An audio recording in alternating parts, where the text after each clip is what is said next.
Okay. Hello, everybody. This is Dr. Garrett Smith, the nutrition detective around these here YouTube parts. And today we have a very interesting show. It's going to really examine and demonstrate what we talk about here in terms of toxic bile theory and how autoimmunity is toxicity. Anybody who talks about autoimmunity and doesn't talk about toxicity and how your body's just a victim of itself, gone rogue and stupid, they're wrong. They just have the wrong framework. Autoimmunity is toxicity. So it's cancer, but we'll get into that some other time. One of the big diseases of today that a lot of people find benefit from is avoiding gluten or, celiac, which is as it progresses, as it gets worse. People are wondering, why does this seem to be getting more and more prevalent, worse and worse? And, people often start avoiding gluten and they can get a lot of benefit from it. And people will say that gluten causes leaky gut and gluten, it does this and gluten does that. Gluten is simply a trigger in your system for your body for your liver to do things that are not good for you. And what we're going to show today, I'm going to show that. Let me go through the sections that we're going to do. I'm going to go through how celiac, as we talk about here a lot on vitamin A toxicity, celiac doesn't happen. Gluten intolerance doesn't happen without the toxin called vitamin A present. And I'm going to show you multiple papers on that. Then I'm going to show you how exposure to toxins has induced celiac in people. That would be weird. Then I'm going to show you some of the bile changes in celiac. So bile and gallbladder stuff that's going on in celiac. And then we'll get into, there's a lot of those studies. Then we'll go into the gut biome connections. If you don't know, your gut biome can make your bile more toxic or less toxic. And it's connected. And then we'll go into the various liver and gallbladder and pancreas connections.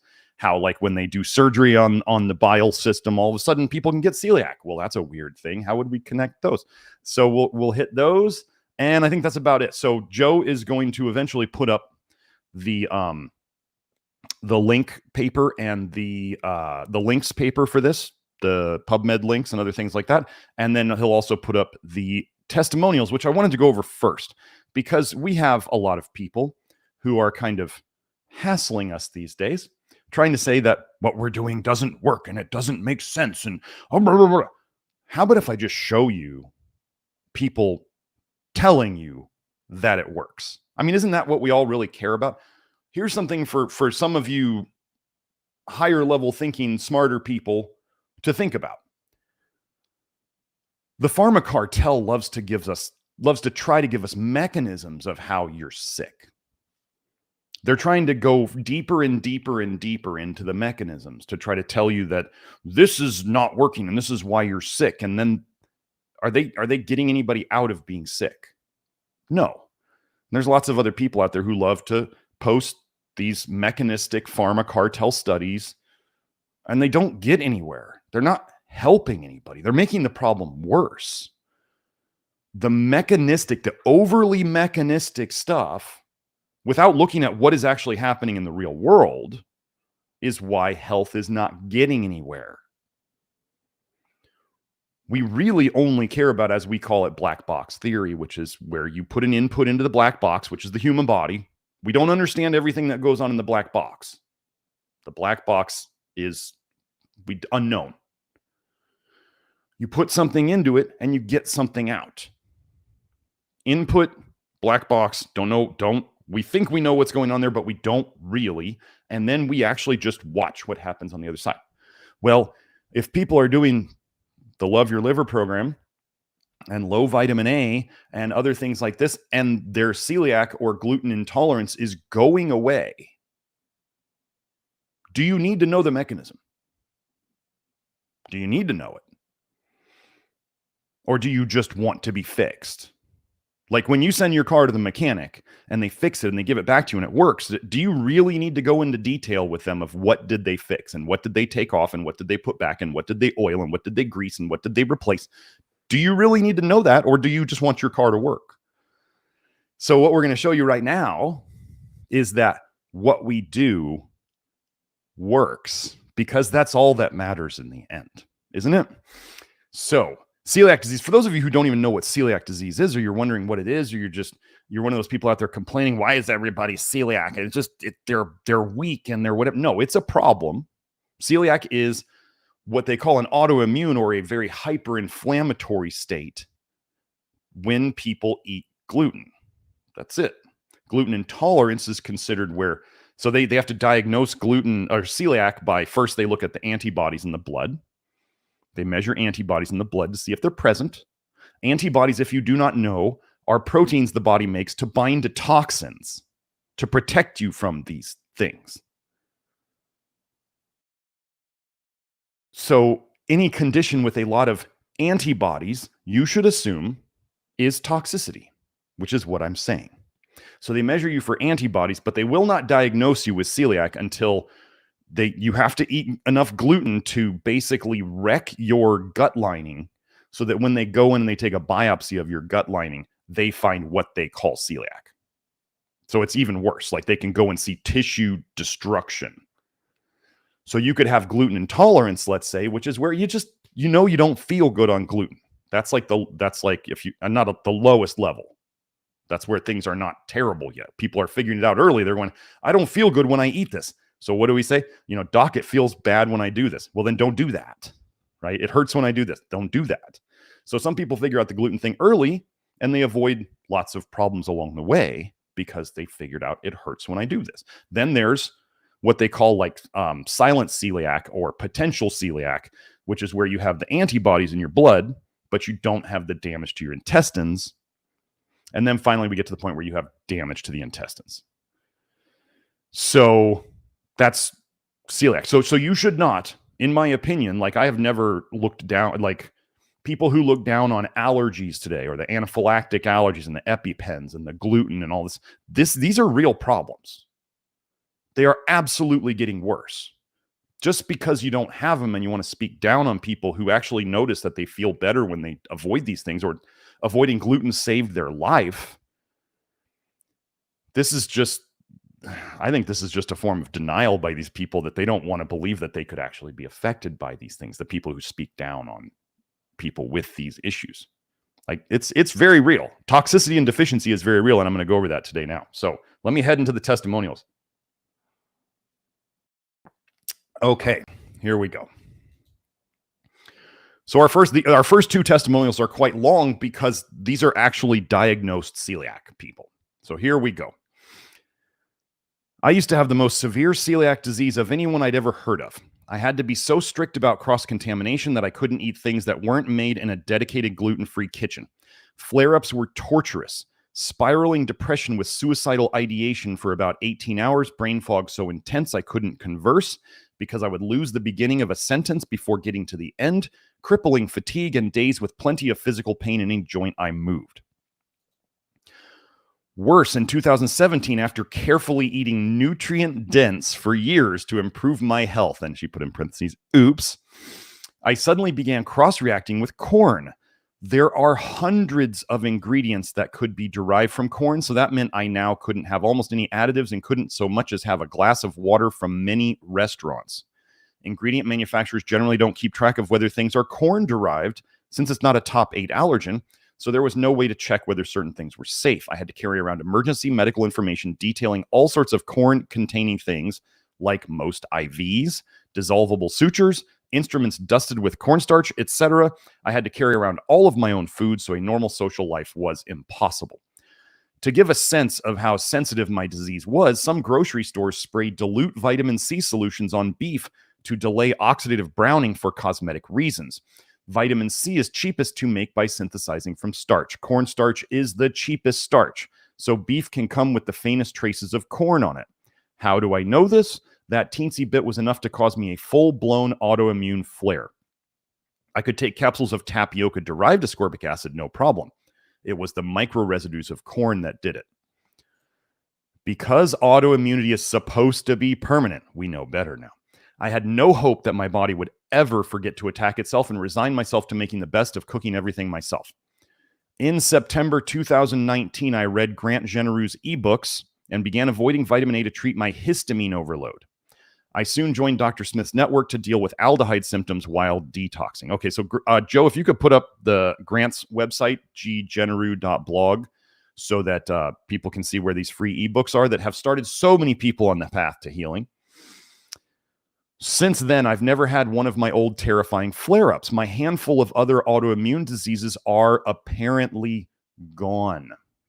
It's difficult to overstate how far I've come. I didn't try any corn or gluten involuntarily for the first 4 years, so it's unclear exactly when this change took place. I want you to see 2019, she started avoiding vitamin A.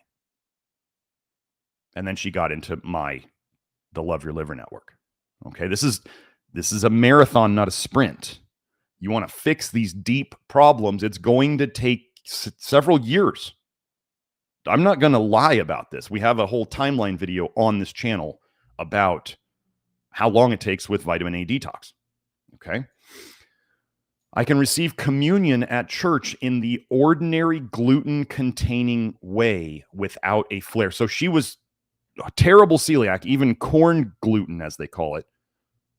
She couldn't eat out at all, and now she can eat communion crackers. Okay.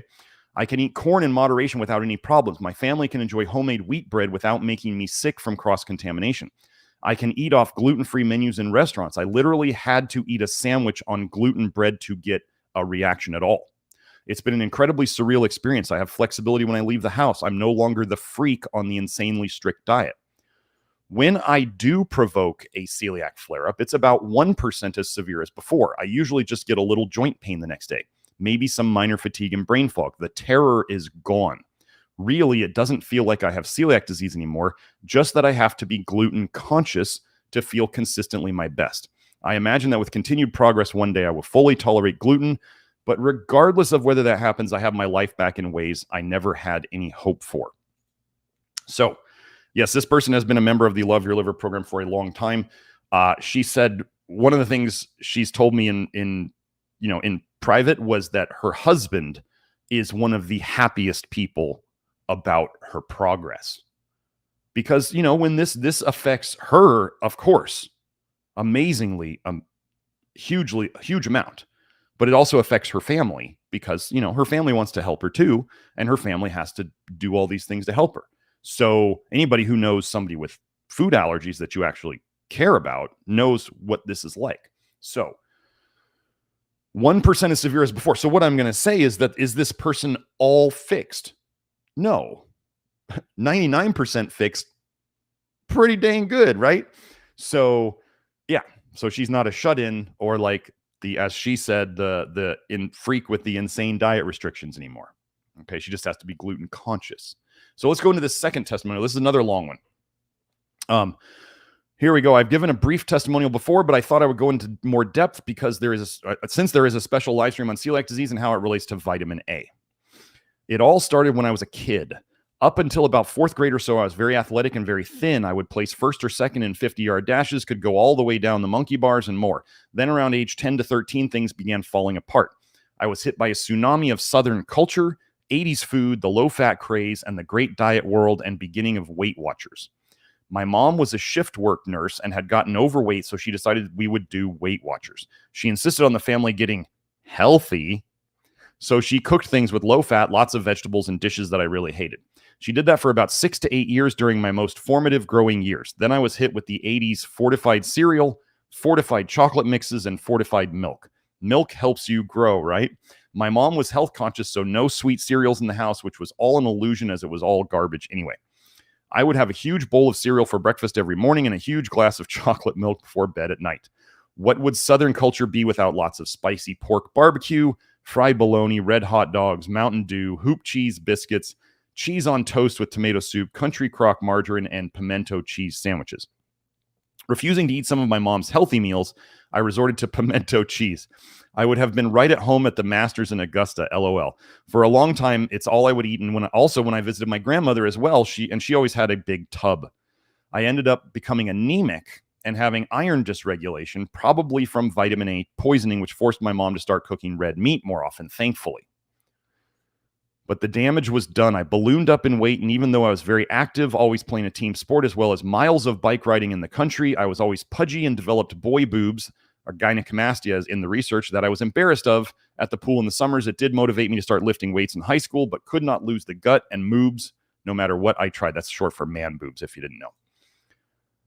Then around the sophomore year in high school, my nightmare began. In second period, I had an agriculture class with a cool teacher. We just had a new Hardee's restaurant open just a few blocks from the school, and he would make a biscuit run for the class. I would always get a Mountain Dew and a sausage, egg, and cheese biscuit. I had my trigonometry class in the third period, which was a disaster. I would always end up in the bathroom for half the class. I usually made A's and B's, but ended up with a C because I was never in class. I had no idea what was happening because this was all new to me. Celiac was not a thing at the time, so you just chalked it up to stress or some other issue. Not knowing what it was, this went on for years. It got worse in college when I started drinking heavily and eating lots of cheap pizza and Taco Bell. This gentleman is my age. He's almost, I think we're within a year of each other, 47, 48. I felt like I lived on the toilet. I always had to have a bathroom nearby after I ate. I had mastered tolerating stomach cramps and holding it until I could get somewhere to relieve myself. Again, this was all chalked up to the stress of college, since I was in a difficult engineering at the time, so I manned up and dealt with it. This did motivate me to start learning about health and nutrition, so through pain, there is growth. Then the more serious health issues started creeping in. I feel like I would have done much better in college, as I had developed brain fog, and it was difficult to remember things sometimes. I was naive and figured I just partied too much. I was having hemorrhoids. Hemorrhoids are a liver problem, folks. If you don't know what hemorrhoids are, I mean, sure, you can wipe your butt too aggressively, but hemorrhoids are generally a liver problem. Portal hypertension. Okay, they're like, think of them as varicose veins of your butt. Okay, I was having hemorrhoids, which I attributed to my hard weightlifting, and they would bleed sometimes. Then I started having the chicken skin on the back of my arms. It was my habit to pick at all the little scabs on the back of my arms as I sat around.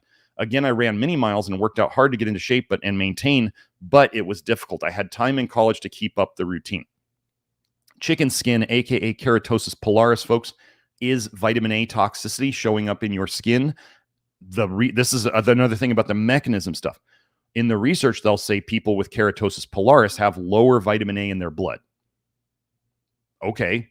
Lower serum retinol. Okay. We fix keratosis pilaris all the time by putting people on a minimized and reduced and low vitamin A program, along with all the other stuff we do. So, is the research helping people to get better? No. We get people better. Then I got married, and the reality of life and struggling after being laid off and fresh out of college set in. We started a real estate business, which was super stressful at the time. We had to eat out working 7 days a week, and I again ballooned up to a size 40 waist, the biggest I had ever been. Celiac was starting to become known then, and my now ex-wife would tell me that you are celiac. I was in denial because I loved pizza and hamburgers so much. Gluten-free bread was non-existent then. My hair was falling out in the shower. My joints ached. I had dark circles under my eyes, and I felt like I was falling apart. So I continued to suffer for many years until one day I decided I had had enough. I would try going gluten-free. My bowel movements were almost normal within a week. I thought I had figured it all out, except that I didn't fix it completely. Sometimes I would still have an upset stomach after eating. I was having some hormonal issues as well. I had no idea about vitamin A because it was before this was ever discovered, but looking back, it was after high vitamin A meals that I had these issues. Remember, folks, I'm going to show you that there is no celiac without vitamin A toxicity. So gluten-free didn't really fix anything. Then Dr. Smith introduced the low vitamin A Love Your Liver program. I had always followed every recommendation for many years of his, and this time was no different. I struggled giving up cheese, tomatoes, and gluten-free pizzas in the beginning. I worked out hard and had to find other protein sources than my beloved egg omelets, but I persevered. There were rumblings of a few Love Your Liver members who had supposedly been able to eat wheat again after I was about a year in the program, so it kept me motivated. So see, this is something we've been doing for a long time, folks. This person has been doing the Love Your Liver program, I believe, since it started. Again, we're at 5 years of the Love Your Liver program. Okay. I was not doing as much diet back then. When I was working with this gentleman before the Love Your Liver program came out. Around the end of year 2, I decided to experiment. I ate a meal with wheat. I don't remember what it was, but I had a bad reaction. I was bummed. It's not fixed yet. I almost quit the program because everything else had healed, but that. I want you to pay attention here. Everything else had healed, but that. And I wondered, would it really heal me? Then around the end of year 3, so remember, the first person said their reactions to gluten are 99% gone. There's still 1% left. She's like 5 years into it. Okay? It doesn't all go away at the same time. Then around the end of year 3, I noticed my seasonal and pet allergies had gone away. I always felt that celiac was an allergy. My hands had broken out from kneading sourdough several years earlier, so this was always in the back of my thinking. We had a homecoming dinner at my childhood church, and they had some great fried chicken and my favorite childhood corn sticks that have flour in them too. I decided to experiment. I was with my mom at the time, and I told her what I was doing. Mom, I'm about to jump in. I ate it and waited. I waited an hour, then 2, then 3. Nothing happened. I was fine. Then I got excited. I went to the grocery store and purchased some organic bread. I made sandwiches every day that week to see if I could, quote, make myself have a reaction, and I couldn't do it. I was ecstatic. I now knew that I could at least tolerate one gluten-filled meal per day without issues. For those following my footsteps, keep in mind that this is your body healing. It is not an on and off switch. Thank you. The level of gluten and how often you eat gluten will increase over time. Well, if you choose to. I did overdo it at times, eating gluten at every meal for a few days, and I still had mild symptoms. I simply backed off, added a few gluten-free meals in, and I was back to normal. The longer you go on, the more you tolerate and the more often you can eat it. I now feel like I could eat it every meal if I wanted. I just choose not to, since I don't really want to overeat bread anyway. I do eat a turkey sandwich every day for lunch, and I don't worry when I go out to eat anymore either. My thyroid is noticeably working better now. My weight is easily maintained. I don't have any celiac symptoms anymore. I have no internal inflammation anymore that is attributed to celiac. I just want people to know that celiac is not a life sentence. I truly believe it is just a byproduct of vitamin A poisoning, and it just takes time to get your vitamin A levels down and for your body to heal. Do the diet long enough and you can be free of this torture. Interestingly, you most likely won't want the gluten-laden foods you used to eat anyway, as your attitude towards health changes. But it's wonderful to be able to eat real bread again and not be scared to eat out away from home anymore. For all of this, I owe it to Dr. Smith. Without this program, I would still be struggling, taking lots of supplements to try and figure out some magical combination that would fix my problems. I thank Dr. Smith for putting this out there for the world to discover. Well, I appreciate that, and I will keep doing it for all of you. Let's keep going. The rest of these get shorter. Someone sent me this over Twitter. Hi, Dr. Garrett. And after I asked for testimonials on this stuff, recovering celiac here, diagnosed through biopsy. Celiac diagnosed through biopsy. Then medical errors created organ damage so huge that menopause hit at 49 and was over in a month. Wow, that's quick. Your protocols focus on hypernutrition, exercise, positivity, and regular fasting have taken me down the 60 pounds from menopause/lockdown/prednisone and allowed me to eat European pasta once a month. More importantly, my brain fog is gone. I am off all prescriptions and most supplements. I seem to be aging backwards, and my energy and enthusiasm are now a natural state. Thank you. So you are welcome also. Again, folks, we only care about what works. Next one. I almost killed my husband with all the Weston A. Price Foundation. Raw dairy, liver, and high vitamin A supplements we had been taking. This is not an isolated story, folks. We have tons of Weston Pricers and raw dairyers and all this stuff, okay? He looked like a skeleton and ached with gout and arthritis. He had the antibodies test that showed gluten should be avoided. As a result, I found Megan Stevens' Eat Beautiful cookbooks, and that helped me make meals without gluten. Megan Stevens is a big fan. Eatbeautiful.net. She sends us lots of people. Thank you very much for that, Megan, and you're helping lots of people with that. Megan talked a lot about low vitamin A, but for 6 months, I just couldn't take in the info. It was too much. When I was finally able to hear her low vitamin A blogs, I listened to Dr. Garrett Smith's interviews with Wardy and Judy Cho and read Grant Generou's ebooks. I was so upset that I threw my cell phone across the room. It happens, you know. But I knew they were right, so I kept listening and reading. We started low vitamin A in June of 2022. It took just a few months following Love Your Liver, and my husband was able to eat gluten again. He is back to a healthy weight. We did not test again for antibodies, but he doesn't feel ill after eating gluten, so we eat it now. His gout went away. No more sleepless nights of pain. His eczema went away too. Thank you, Dr. Smith. Can you believe there's people out there speaking badly of what we're doing? Can you believe this? I mean, I can't. Even I can't fix stupid. So I guess those people are going to keep doing it. Here we go. Number 5. I don't know if I had gluten. This one's kind of funny. I don't know if I had gluten intolerance. Last time I went to a gastroenterologist many years ago, she said, quote, "I hope you don't believe all this crap about gluten intolerance." Isn't that so helpful from gastroenterologists? I hope you don't believe this crap that food actually affects your gut. It's crap. Anyway, my intestines were bleeding, outputting bloody fecal, so bloody stool, when I was eating wheat. Then I found Garrett Smith, and all the research he pointed out resonated. Thank you for an eye-opening contact. It took me a month to quit cheese and other dairy foods, but the first thing I noticed a week after that was no more bleeding intestines. So it was less of a wheat intolerance and more of a cheese intolerance. Isn't that really interesting? Like, it's probably cheese and wheat. Okay. Number 6. This one's kind of funny. I ate rice and oats every day for the first 2.5 years with the Love Your Liver program. Throughout that season, my bowel movements were sloppy and sometimes slow, but I continued with rice because I assumed I was intolerant of gluten. From memory, let me just say something here, folks. Oats do not contain gluten. I'm not saying this person doesn't understand it. I'm helping you guys out there. Oats do not contain gluten if they are grown without being grown in wheat fields. Oats do not contain gluten normally. Oats can be contaminated with gluten because they are rotated in some of the same fields as wheat. And so when they come through and they're collecting the grains, the oats, they can get some of the old wheat into the oats. It's a contamination thing. It's usually probably a very small amount. But if you want to get gluten-free oats, that's fine. Just don't think that oats naturally have gluten in them. Okay, this is just a mistake that people make. So, from memory, I think it was bad digestion that led me to believe so. I was never diagnosed celiac because I don't go to doctors. Pretty much my whole life, I've had histamine problems where I would sneeze a lot in the mornings.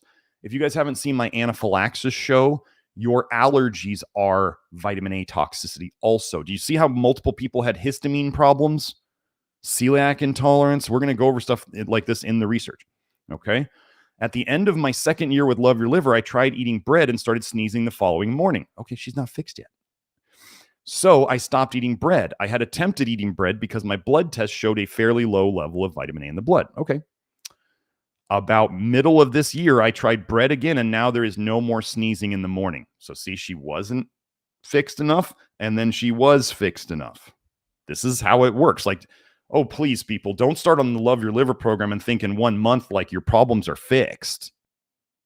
No, that's not how any of this works. As you get less toxic and you restore the nutrient deficiencies, then things go away step by step. We don't know the order that they're going to go away. We can make guesses. Usually the thing you've had the longest is going to be the last thing to go away. That's one of the guesses that we can make. So here we have, I am eating homemade organic sourdough bread and boiled barley every day, which barley has gluten in it. Yes. I also incorporate homemade 100% rye bread intermittently. I think I still have thyroid issues. I have a blood test in January, but I can't see any reason not to have bread anymore because my digestion is up and down no matter what I eat. It's not all fixed yet. With rice, the digestion is, let's say, sloppy. So I'm deducing that the issue isn't gluten here. I am very regular now with bowel movements. So that's obviously another improvement. And the intensity of the need to go is back like when I was a kid. I have at least one bowel movement every morning and sometimes two. Sometimes good and sometimes bad. What are good and bad bowel movements, though? Any bowel movement is good with Love Your Liver, though, right? Generally, I mean, we do like pooping. Yes. That's what I got. Sorry, it's not a rock solid testimony yet, but that was good enough. You know, we're just showing a pattern here. Isn't that what we do? We show patterns. Number 7. So this was asking about gluten or celiac intolerance. So 100% me. I got so sensitive, I couldn't even touch gluten and had to take it even out of skincare products. 6 months into the program, I was able to start reintroducing wheat. Big win. Okay. And this last one is from the lovely Kelsey, who is now one of our practitioners.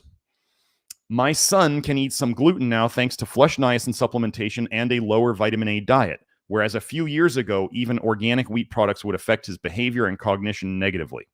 She actually told me just last night that her son, kind of like the very first testimonial, that her son ate some like organic saltines and then he had trouble speaking, which is what the very first person said. And now that's all fixed. Are you seeing patterns here? Because I am. So now that we went through all those testimonials, hope y'all can see that it works. There's people out there saying that we're missing these nutrients and these minerals and all these other things that we're missing, and we haven't taken into account. How do they explain our results? Please tell me. How do they explain our results? Do you know that some people out there are actually just saying that Grant's success, and maybe they'll say that the success of some of these people in here is they just had a wheat and a dairy allergy. That's what they'll simplify it to. They're so desperate to prove us wrong. Let's go into the research, shall we? Okay, let me open up. Oh, wait, I didn't open up my... Hold on, Joe, you just stay there for a second. I'm going to go into... let me find it. I need to open up the chat. Let me find it. Sorry. I don't have the chat open for myself. I want to put the links in there.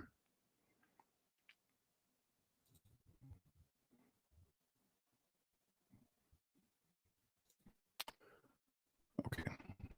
Oh, come on. Show me the chat. There it is. We got 6 super chats. Well, geez. Wow, that's great. We may have to, at some point, stop the super chats, but for now, we'll just let them keep going. Geez, I see a big super chat from Will. Thanks, Will. We'll definitely get to that one. Okay. Here we go. Yes, this is the tab.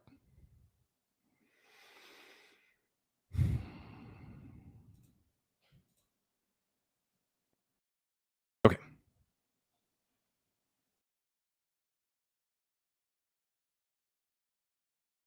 Title of this paper, co-adjuvant. This means immune stimulating effects. You remember adjuvants, right? They're in vaccines.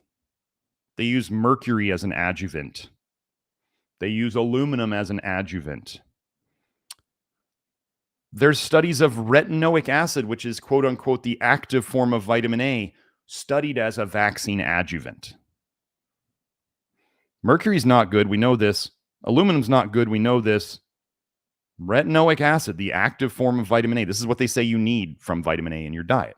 Okay, so co-adjuvant effects of retinoic acid and interleukin 15 induce inflammatory immunity to dietary antigens. Now, you got to pay attention to that. Induce inflammatory immunity to dietary antigens.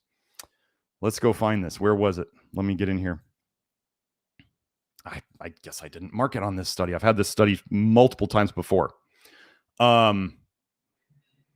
So let's see. Oh, is this the abrogate? Hold on. Okay. This is the line I want. Altogether, these findings unveil an unexpected role for retinoic acid and interleukin 15 in the abrogation. You got to love this complicated word they use here. It's almost like they're trying to hide something from you. The abrogation of tolerance to dietary antigens. Let's just go look up that word.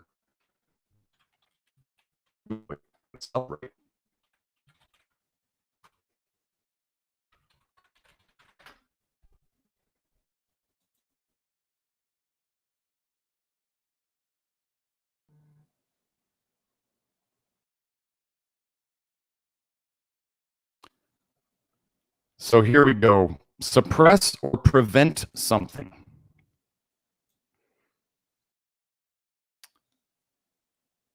Okay, hold on one second. I have to get control of my internet because apparently we're slowing down. I will be right back.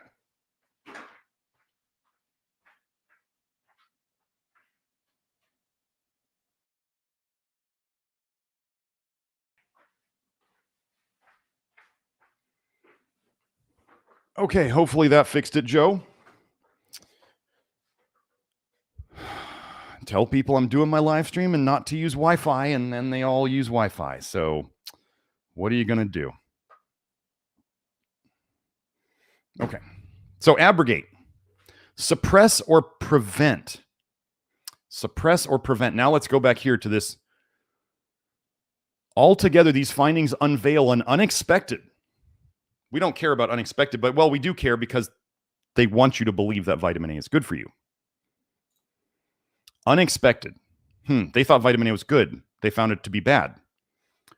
Suppression or prevention of tolerance. Suppression of tolerance to dietary antigens, or you might even say allergens. Vitamin A suppressed the tolerance of dietary antigens. Interesting. So we got vitamin A reducing your tolerance of dietary antigens. I've been over on, I think I went over in the anaphylaxis show, how vitamin A is connected as kids. The more vitamin A you get as a kid, the more allergic you are. And any of you who have been in the Weston A. Price area understand that Weston A. Price kids are like some of the most allergic around. That's why they had to get into GAPS. These kids that these parents are giving tons of dairy to, and they're tons of liver to, and tons of eggs to, and tons of supplements and cod liver oil, they are some of the most allergic kids around. And the parents can't seem to figure out that it's the vitamin A that's doing it.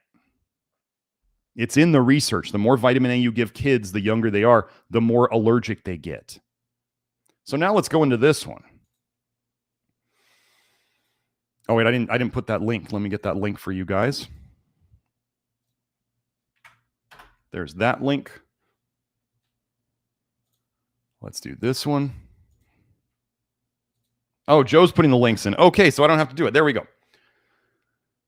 Interleukin 15 modulates the effect of retinoic acid, promoting inflammation rather than oral tolerance to dietary antigens.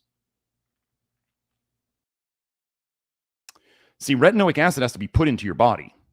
Interleukin 15 can be made by your body. So which do you think is causing the problem? Do you think science sometimes puts the cart before the horse? And they don't understand what's causing what? I'd say yes. You'll see that a bunch. So let's find this. By using a double transgenic murine, that's mouse model, that resembles human celiac disease, it was demonstrated that retinoic acid synergizes with interleukin 15 in promoting the breakdown of gluten tolerance and the development of enteropathy, diseased gut tissue, gut diseases. I'm sorry, I want to make sure I read this again. Retinoic acid synergizes with interleukin 15 in promoting the breakdown of gluten tolerance. So somebody was gluten tolerant. Retinoic acid, vitamin A, promoted the breakdown of that gluten tolerance. Now, this paper goes deeper into it. You can go in there, but this is really all you need. You can go into the paper and find out that they could not create the cell model. They could not make the cell model work and get the inflammation they needed to have it be a celiac model until they added retinoic acid. Okay? Oh, wait. Let's look at this. The article under evaluation shows an unexpected effect of retinoic acid, that of promoting a pro-inflammatory phenotype or expression in intestinal dendritic cells. It's right here, dendritic cells, involved in the generation of inflammatory immune responses to dietary antigens. So they had to add the retinoic acid to get the inflammatory immune response. Okay, so let's move on. Now, this is a really interesting thing. This is a paper from Stephanie Seneff, and we're going to see in here about how vitamin A, the glyphosate. So people will talk a lot about glyphosate, and they'll say, you're not sensitive to celiac, you're not gluten, it's just glyphosate. Okay, I just went over how, like, let's say Kelsey gave her boy organic saltines, organic wheat saltines, no glyphosate, and he still had problems. It's not just glyphosate. Does glyphosate make everything worse? Yes. What does glyphosate do? How would it connect to celiac? Glyphosate, as you're going to see in this paper, inhibits some of the detox of vitamin A. So by inhibiting the detox of vitamin A, you make vitamin A toxicity worse and happen at lower levels. Glyphosate also chelates lots of good minerals. So glyphosate causes a toxicity and a deficiency. Now, the weird thing here is that in this paper, Stephanie Seneff she'll talk about vitamin A detox being inhibited by glyphosate and how this may be the cause of a lot of the problems caused by glyphosate. Now, Stephanie Seneff is a member of the executive board of Weston Price, and she never mentions vitamin A ever anymore. So really interesting coinky-dink. So another toxin. So she shows here, we're going to go over a couple things. I've been over this paper before. Usage of glyphosate on wheat in the U.S. Now they don't spray it necessarily on the wheat while it's growing because there is no GMO wheat at this point. They spray it on the wheat to dry it out quicker after it's been cut. They use it as like a desiccant to make it, they can get it to market faster. Okay, so more glyphosate, sharp rise in the incidence of celiac disease. Okay, so they kind of follow each other on this chart. Let's go to the next part. People will say, oh, it's correlation, not causation. Okay. In section 4, we describe the role of excess retinoic acid in celiac disease and show how this ties also to reproductive problems. Vitamin A is the only vitamin that they tell women to avoid when they're pregnant because it causes birth defects. We link this to the known effects of glyphosate on retinoic acid mediated by its suppression of cytochrome P450 enzymes. Glyphosate inhibits vitamin A detox via the cytochrome P450 system, which causes excess retinoic acid, which causes celiac disease, which also causes birth defects.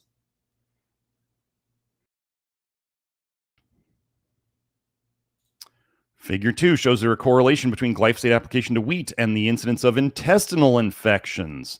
What are causing the intestinal infections?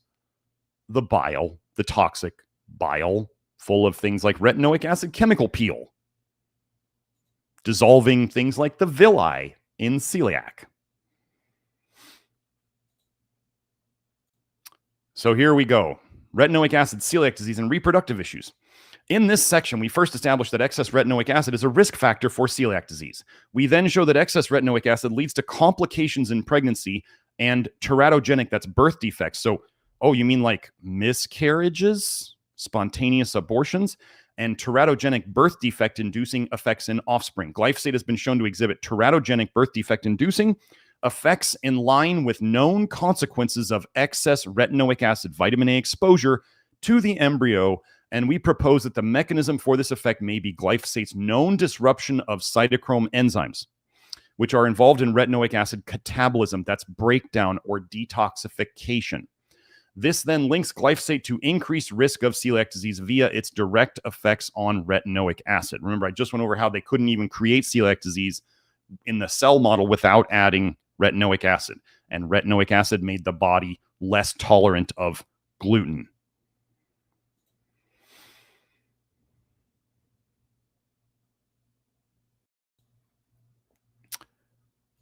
Further support from an association between glyphosate and thyroid disease comes from plots over time of the usage of glyphosate in the U.S. on corn and soy, time aligned with plots of the incident rate of thyroid cancer in the U.S. as shown in figure 3.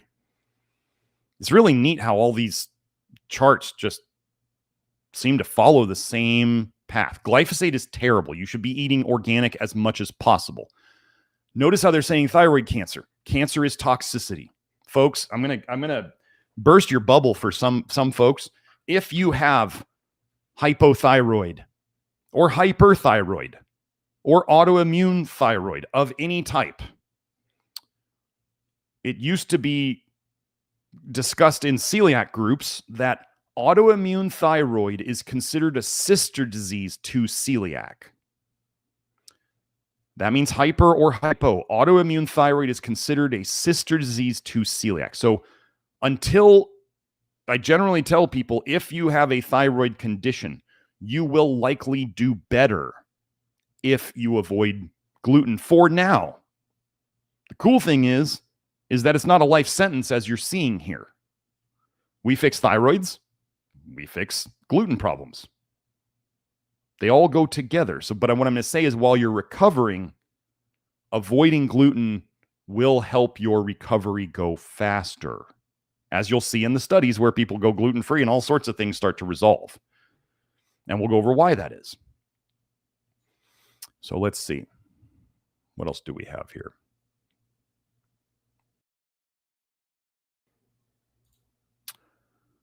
Since we have shown in section 8 how glyphosate can produce toxic effect on the kidneys, Grant Genereux, chronic kidney failure, where we're getting more and more of these people fixing themselves, through its disruption of gut bacteria. How does gut bacteria affect the kidneys? Oh, the gut bacteria takes your toxic bile, primary bile acids, turns them into more toxic secondary bile acids. Those go back into the bloodstream, go back to the liver, or they leak into the system, and you have toxic secondary bile acids going in the bloodstream to the kidneys and damaging the kidneys. So that is how the gut biome is connected to the kidney problems. And then you have just vitamin A in the blood doing all the damage that it does. Okay. It is fruitful to consider whether glyphosate could be playing a role in the fate of Central American workers in the sugarcane fields. So they're seeing number of hospitalizations versus the glyphosate applied to corn and soy in Brazil, and you're seeing, wow, that's just another line that goes together. What a coinky dink. Let's keep going. So what they're saying is the next part. Well, we'll get to the next part where they talk about birth defects in Brazil. We don't. Yeah, here we go. End-stage renal disease deaths. So this is where Grant was heading. Plotted against the percent of genetically engineered corn and soy planted and glyphosate applied to corn and soy. Here we go. Is this familiar yet? So then we go down. We're looking for patterns here, folks. No one's ever going to give this to you on a platter.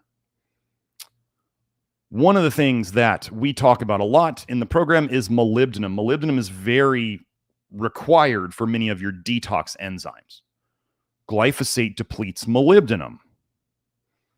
What happens when you have a deficiency of molybdenum? You have inhibited sulfide oxidase. That's the detoxification of all your sulfur compounds. Sulfur slows detox. So if you inhibit the breakdown of your sulfur compounds, then you have more sulfur in your system, which inhibits ALDH, which inhibits your vitamin A detox. Xanthine oxidase requires molybdenum. Xanthine oxidase is part of gout. Wait, didn't we just have somebody say that their gout went away? And their eczema and their gluten intolerance. So, what do these things cause? Impaired sulfate supply or whatever. DNA damage, cancer teratogenesis. This is birth defects, megaloblastic anemia. Okay. What happens with the cytochrome enzyme inhibition, the P450 that helps detox vitamin A? Retinoic acid catabolism. If you inhibit this, you suppress transglutaminase, birth defects. The dysfunction is suppressed transglutaminase. Yes. You're not breaking down gluten as well. And you get birth defects. Okay. You inhibit, so glyphosate inhibits bile acid synthesis. Hey, who talks about bile acid? Impaired fat metabolism, impaired sulfate supply, and then the gallbladder disease that comes from it. Pancreatitis. Hey, we're going to go over pancreatitis and all sorts of stuff too. Xenobiotic or foreign chemical detoxification. Oh, I don't know, like pharmaceuticals or other pesticides or other things that are man-made that are toxic for us. Okay, increased toxin sensitivity. Gosh, can you say multiple chemical sensitivity? Impaired indole breakdown, another thing that we need to break down and detox. What ends up from this? Liver disease, macrocytic anemia, kidney failure. Let's see, was there anything else here? But I want you to remember that Ms. Seneff wrote this whole paper and then has never really talked about vitamin A again. And now she's on the board of Weston Price, who they have a sick love affair with vitamin A. Okay, one of the other things that Ms. Seneff has talked about glyphosate doing is inhibiting the shikimate pathway in plants. Glyphosate affect tryptophan deficiency. Hey, do you guys know what tryptophan turns into in the body? Turns into this thing called nicotinic acid or flush niacin, which you need to make NAD to run all your detox enzymes. Wow, glyphosate inhibits your NAD production from the protein that you eat. Impaired serotonin supply, hypersensitive receptors, consequences, depression, nausea, and diarrhea. Wow, so it's pretty important to eat organic. I just want to let you know, anybody who says eating organic is not worth it, it's all the same food, I don't know how you can tell these people how dumb they are, because you can go into the store and you can look at the organic food and it's different. It's just different. It tastes different. It looks different. It is different. So that is that. Let's go to the next one. One of the things we talk about a lot here is how toxins cause damage to the liver, and then we see downstream diseases from this. So here we have persistent organic pollutant exposure and celiac disease, a pilot study. Wait, why would these be connected? I thought gluten was the cause of the problem. This is a different toxin, POPs, P-O-P. I actually go over this in my cod liver oil video about how cod liver oil is extremely high in persistent organic pollutants like dioxin and other things of this nature, because fish swim and breathe and marinate in toxicity, so they absorb it. This is one reason we don't eat fish and shellfish, because they're just full of whatever is in the water.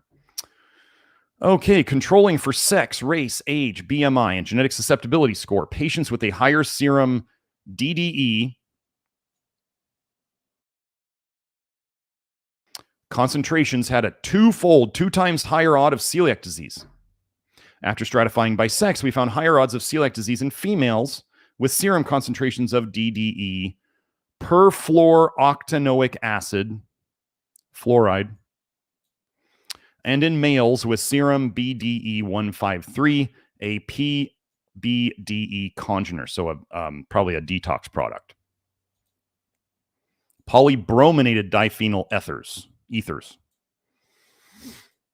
Perfluoroalkyl substances. Oh, actually, Kelsey brought up something really important. You guys should know, if you're on medications, if you go and you look at the generic name for your medication and it has FL or FLU in it, you are taking fluoride in that medication.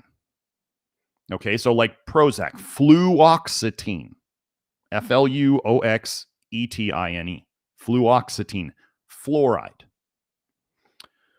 Here we see perfluorooctanoic acid. Okay, fluoride. The other one, somebody brought up fluticasone, which is the allergy med. Flonase. Fluticasone, fluoride. If you are taking a medication with an FL in the generic drug name or an FLU, especially FLUO like fluoxetine, you are taking fluoride daily. And they put it in there, as Kelsey was saying, because it's very electronegative and it gets it to penetrate deeper into your body, especially into your brain. So, how could more toxins cause celiac? Isn't that weird? Are there other toxins that it shows up with? Another one, early life exposure to perfluorinated alkyl substances modulates lipid metabolism in progression to celiac disease. What would these things hurt? Your liver. Plasma PFAS levels showed a significant inverse association with the age of celiac disease diagnosed in infants who later progressed to the disease. So higher PFAS, lower age of celiac disease onset. More toxins, earlier disease onset. In conclusion, PFA exposure may modulate lipid and bile acid metabolism, And the impact is different in the infants who develop celiac disease later in life in comparison to healthy controls. The results indicate more efficient uptake of alkylated, whatever the S is, I forget, substances, in such infants. Higher PFAS exposure during prenatal, ladies. Your toxicity is affecting your children. They are marinating in your toxicity. If you have unwell children and they were unwell from the very start, it doesn't matter what happened. Whatever happened, happened. Now we are trying to fix it. But yes, you need to help everyone, men, women. You need to help your daughters understand that they are passing down their toxicity and their toxin damage to their children. No one has ever been a blank slate. The blank slate idea on anything is the stupidest thing I've ever heard. You are made from what your father and mother were made of, for better or worse. It is your responsibility to fix it should you choose to take on that burden. Okay? The results indicate more efficient uptake of PFAS in these infants. So they're going to blame the infants. They're so good at taking it up. Anyway, higher PFAS exposure during prenatal and early life may accelerate the progression to celiac disease in the genetically predisposed children. Another reason why we see like the Weston Pricers and other high vitamin A moms having cleft lips and cleft palates and birth defects, and the kids are allergic as heck. Early prenatal and early life exposure. And then the mothers pass on things like vitamin A toxicity and the toxins they've been exposed to via the breast milk. I'm not saying not to breastfeed. Breast is best. Toxic breast milk is toxic breast milk. I can't say that formula is any better. I'm not going to say formula is any better, but still, the reality is, ladies, you detox fat-soluble toxins into your breast milk. So taking in less of them would be a good idea. Okay, let me just make sure this is the right one. Yep, this is it. So let's get into the bile. We never talk about bile. So we're going to go over bile and celiac disease. Now, again, everybody wants the people. Some people may say that some of the studies in this section that I'm going to go over, they're going to be like, well, wait, this says one thing and this says another. Yeah, that's kind of how science is. What I'm saying is there's a liver problem and there's a bile problem in celiac disease. It is a toxicity problem that is manifesting as someone cannot eat gluten or they trigger something. Oh, what is that something? Let's get into it. Increased biliary lipid secretion in celiac disease. The bile flow rate and the secretion of biliary cholesterol in the bile, phospholipids like choline, and bile acids were significantly increased in celiac disease and appeared to be normalized by an effective gluten-free diet. I have talked before about, where I say that gluten-sensitive people dump more bile when they are exposed to gluten. Okay? This is the paper I'm basing that statement on. The bile flow rate and the secretion of biliary cholesterol, phospholipids, and bile acids were significantly increased in celiac disease and appeared to be normalized by effective gluten-free diet. So they stopped eating gluten. They dumped less bile.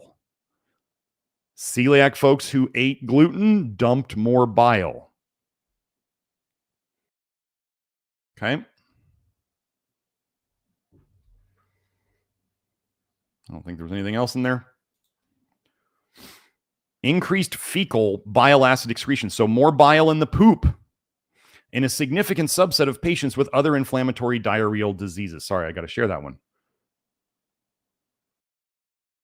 Increased fecal bile acid excretion, IBAX, occurs in a third of patients with functional diarrhea. If you have diarrhea, folks, you have too much bile in your intestines.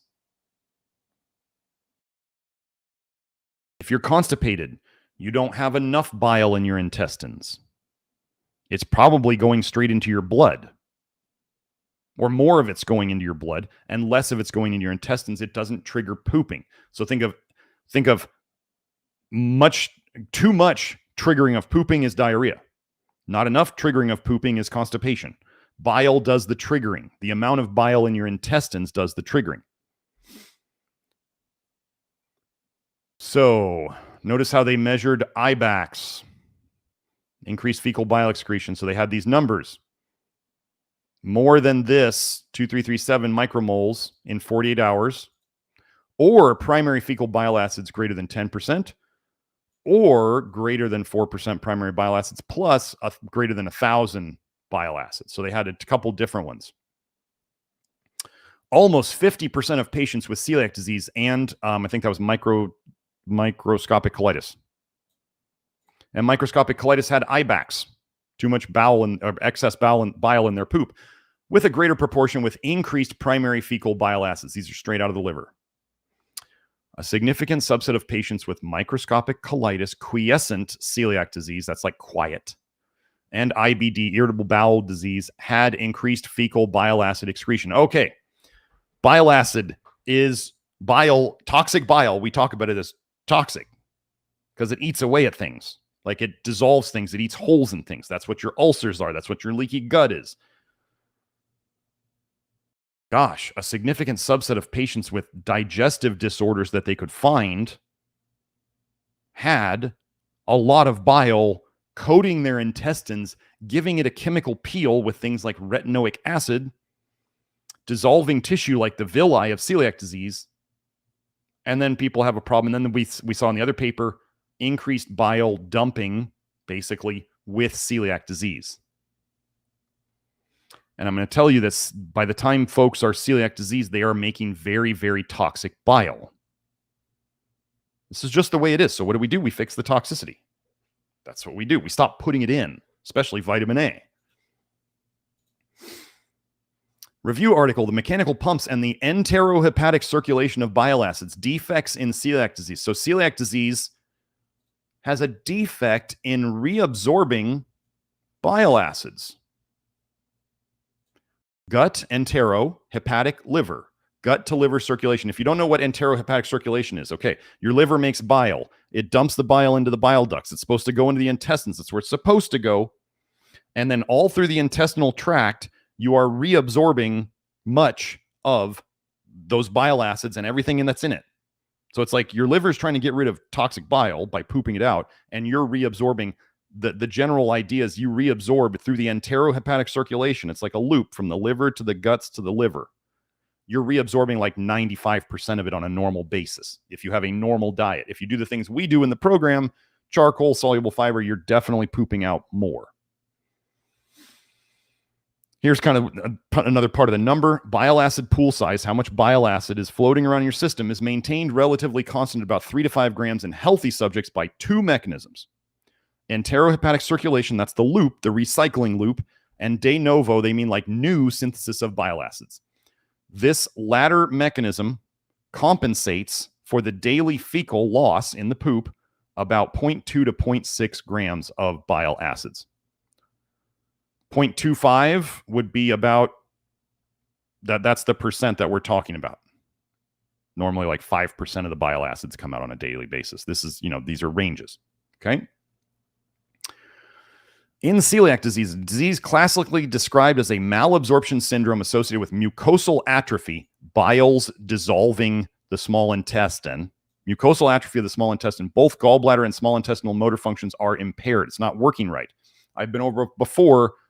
Toxic bile paralyzes things. It inhibits function, even of the gallbladder and the small intestine.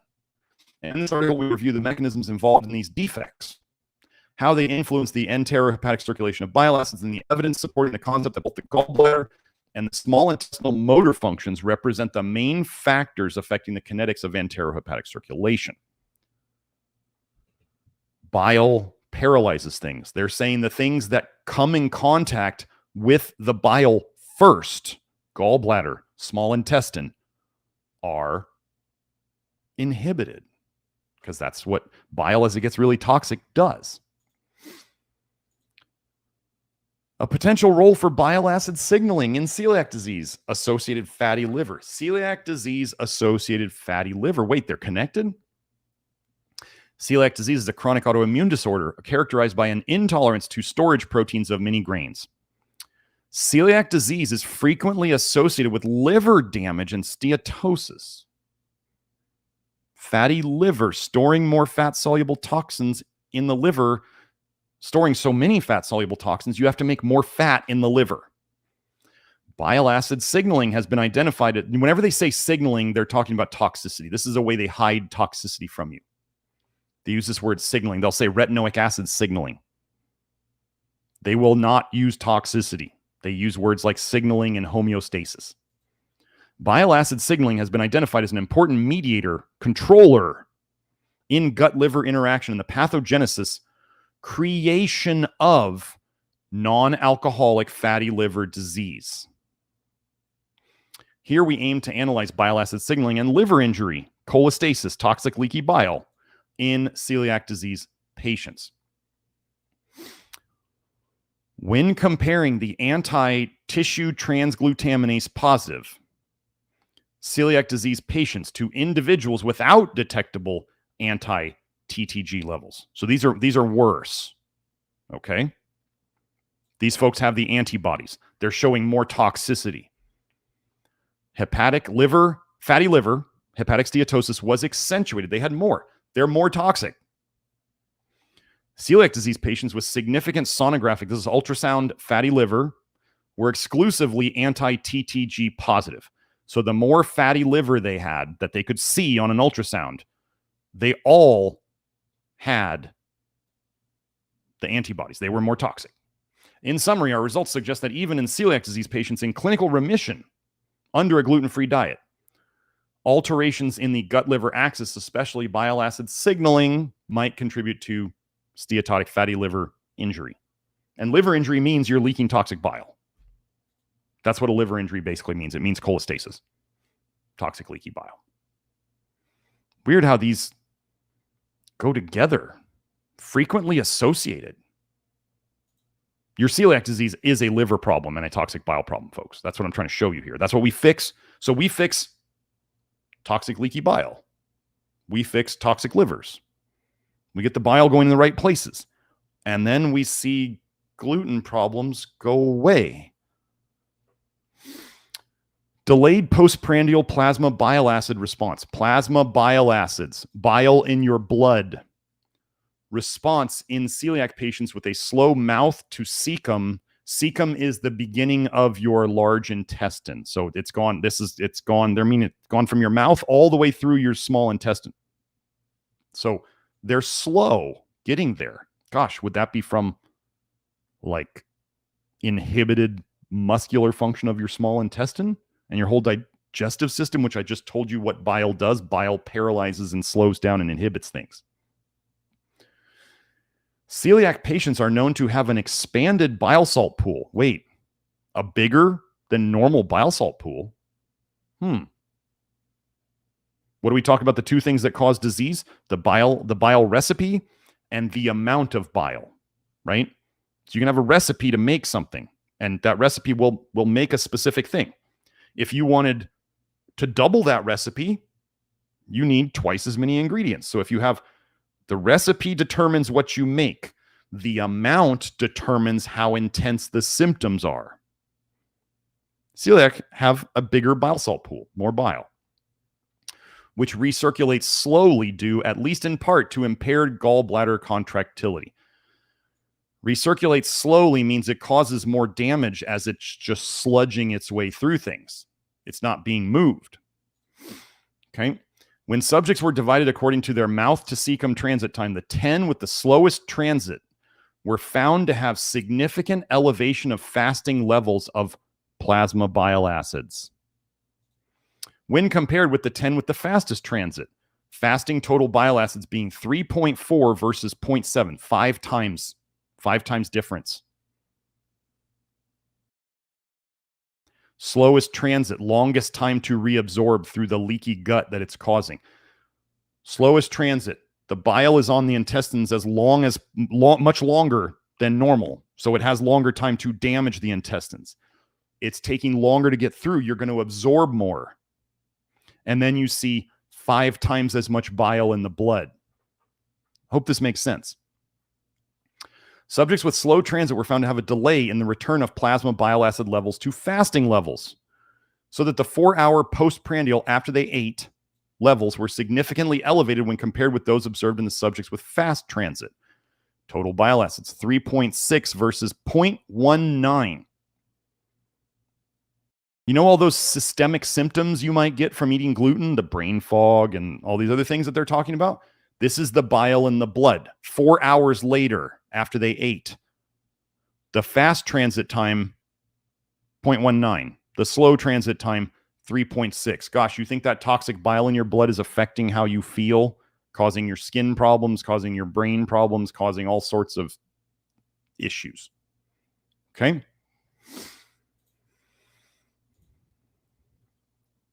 Screening of altered metabolites and metabolic pathways in celiac disease using NMR spectroscopy. According to pathway analysis, our data demonstrated that changes in 9 metabolic pathways were significantly disrupted or affected in patients with celiac disease. Primary bile acid biosynthesis. Now, I highlighted taurine here and glycine because taurine and glycine are amino acids that can be bound, conjugated to bile acids, which can make those bile acids better or worse.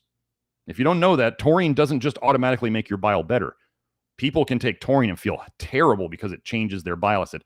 You have one certain bile acid and you add taurine to it, it might make it less damaging. A different bile acid, you add taurine to it, it might make it more damaging. Same thing with glycine. Taurine and glycine change the bile acid recipe. Only you will know if you try taking these things, whether it makes you feel better or whether it makes you feel worse. And usually as we do our work and people get better, they find that they don't need or want those things. Because what helped them feel better at the start when they had a more toxic bile profile, as we fix the problem, then they keep taking the taurine or the glycine over time. At the end, they now have a good bile profile because we got it that way. And now adding taurine or glycine makes it worse. Okay? This is what we call, what's the term I use? Oh, I can't even remember the term that I use for it. Turning on you. These things can turn on you over time as we fix the underlying problem. You would not believe how many people I have coming to me now telling me that I help them to figure out how to get off their thyroid hormone. And right before they're getting off the thyroid hormone, they're realizing that the thyroid hormone's making them feel bad. And then we go, okay, it's time to start cutting down and getting off. Serum primary bile acids in the course of celiac disease in children. Why are they looking at bile? What does bile have to do with celiac? In untreated celiac disease, so they know they have celiac, they're not on a gluten-free diet, presenting with subtotal, not complete villus atrophy, the villi, the little fingers in your gut, the little teeny fingers that help you absorb food. So they have not totally gone away. They have not totally been destroyed. Peak concentrations of primary bile acids, they're talking about in the blood, were significantly delayed, and serum levels were significantly higher than in controls. They are leaking bile into their bloodstream much more than normal people. Small but significant abnormalities persisted after a period of gluten-free diet despite a normalization of mucosal morphology. So by the bile, so your intestines are designed for bile. They are. Can they still be broken down? Sure. Okay, it's like, you just have to understand it's designed to be exposed to them, but there's only so much it can take, so much toxicity it can take. So what they see is they saw the small intestine normalized first because it's meant to be somewhat resistant to the bile. But they were also small but significant abnormalities persisted after the gluten-free diet because the gluten-free diet is not the only problem that they have. Okay? So, but then of course they say down here, the observed abnormalities postprandially were not related to liver disease. Medicine is the worst at finding liver disease. They are the absolute worst at finding it, and they just deny that it's there. That's why they call it silent liver disease, because they can't find it. Okay. Wait, did I already go over this one? I went over this one. Yes. Biliary function studies in patients with celiac sprue. Bile function studies in patients with celiac. Did I know? Oh, sorry. I just clicked that off. My bad. Let's go back in here. No, not that one. This one. No, not that one. There we are. Sorry, let me share again. Joe, let me get back on the one on the tab that I was using. There we go. Wait. Wait. There we go. This one.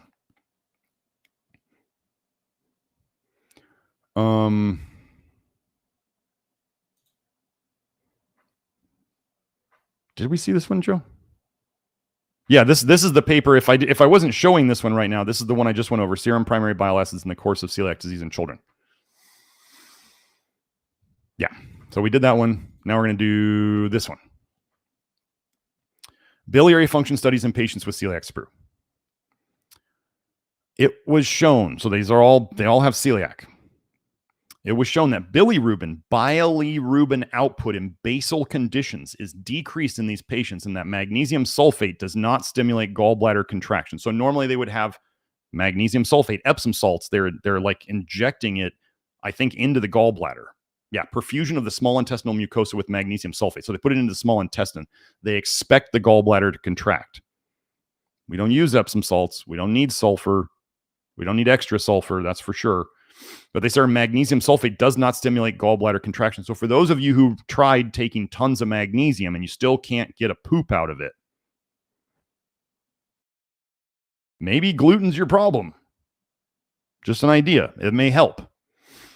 In addition, it was shown that in 4 of the 11 cases studied, there was a complete lack of bile reaching the duodenum. If bile's not getting there, where's it going? We'll go over that. In the basal state, as well as in 7 of 11 cases in the digestive period. That gallbladder function was intact was shown by the normal response to intravenous cholecystokinin, I don't know what PZ stands for, but administration in the patency. They're saying the common bile duct was not leaking. The patency of the common bile duct was demonstrated by intravenous cholangiography. So they injected something into the bile ducts, and they're saying it wasn't leaking. So the bile duct wasn't leaking. Thus, the already impaired fat absorption in celiac sprue is magnified by the lack of bile delivery. Where'd it go? And this is probably due to an alteration in the synthesis or release of endogenous cholecystokinin. Okay, let me explain something. So are these people probably making bile? Yes. It's not going where it's supposed to go, which is the common bile duct and the gallbladder. Systemic symptoms. If somebody eats gluten and they start getting brain fog, what is happening in their bloodstream that is making their brain have a problem? There is something called intrahepatic cholestasis. Intrahepatic cholestasis, intra is within, hepatic is the liver. Cholestasis means you're leaking toxic bile into the bloodstream. Okay? Intrahepatic cholestasis means the bile is being made by your liver, and it is leaking directly from the liver cells or the teeny tiny bile ducts inside the liver. It's leaking right out of the liver into the bloodstream. Does that go into the gallbladder or the bile duct? Never makes it there. It goes right into the bloodstream. Does that help you poop? No. Would these people probably be constipated if they're not getting bile into their intestines? Yes. People with tons of bile in their intestines get diarrhea. What do we have out there? We have IBS-C, which is IBS with constipation. We have IBS-D, which is IBS with diarrhea. They are both bile problems. One is not enough bile in the intestines, and it's probably going into your bloodstream. The other one is too much bile in your intestines, and it's irritating the heck out of them, and your body says, get this crap out of me. I would rather lose the nutrition and crap it all out than to have this stuff continue to burn me. Okay? So, gallbladder does not stimulate gallbladder contraction. What do we talk about? Causing paralysis, inhibition of things? Bile that is too toxic. Wow, the gallbladder is frozen. The gallbladder is so frozen that magnesium won't even dump bile out of it. Okay.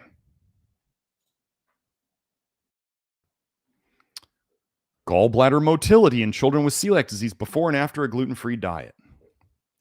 Gallbladder hypomotility, not enough contracting, has been reported in adults with celiac disease, but there is no literature on gallbladder dysfunction in children with celiac disease. We aim to study gallbladder motility in children with celiac disease before and after a gluten-free diet. Gallbladder function is impaired in at least 16% of the children with celiac disease at diagnosis and is reversible with gluten-free diet, but only 16. Gallbladder dysfunction is significantly associated with a delayed diagnosis and may be part of general gastrointestinal dysmotility. Hey, what touches the whole gastrointestinal system? Bile. What does bile do? Paralyze, inhibit. What do celiacs do? Dump more bile from the liver, and they leak more into their bloodstream. Okay. Celiac disease and gallbladder, pathophysiological aspects and clinical issues. Celiac disease is an immune-mediated disorder. Well, it's a bile-mediated, but anyway, which primarily affects the small intestine. However, extra-intestinal, outside of the intestines, organs are often affected by the pathological process too. What could be affecting all these things? As regards the digestive system, liver alterations in celiac disease patients have been widely described. Liver alterations in celiac disease patients have been widely described, which can also extend to the biliary tract. Boy, those things have something in common, right? Notably, gallbladder function can be altered in celiac disease patients. In addition to some perturbations of bile composition, the recipe of the bile changed. Celiac disease patients can, doesn't mean always, they can develop gallbladder dysmotility, which mainly expresses with an impaired emptying. They're not squeezing it out as well during the digestive phase. The main pathophysiological determinant is a perturbation, disturbing of cholecystokinin secretion by the specific duodenal, they're talking about the intestines, enteros gut, endocrine hormones, cells in response to the appropriate nutrient stimulation in celiac disease patients. This situation appears to be reversible with a gluten-free diet in most cases.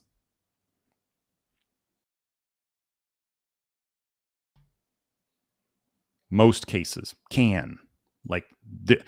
Don't think that, remember, medicine, conventional medicine just looks at a group of symptoms and then gives them a name. It's not always exactly the same. That's why they have IBS-C and IBS-D. They're both irritable bowel syndrome, but one's constipation and one's diarrhea. Why'd they give them the same IBS? Well, it's because they suck at fixing GI diseases too. I mean, they suck at fixing everything.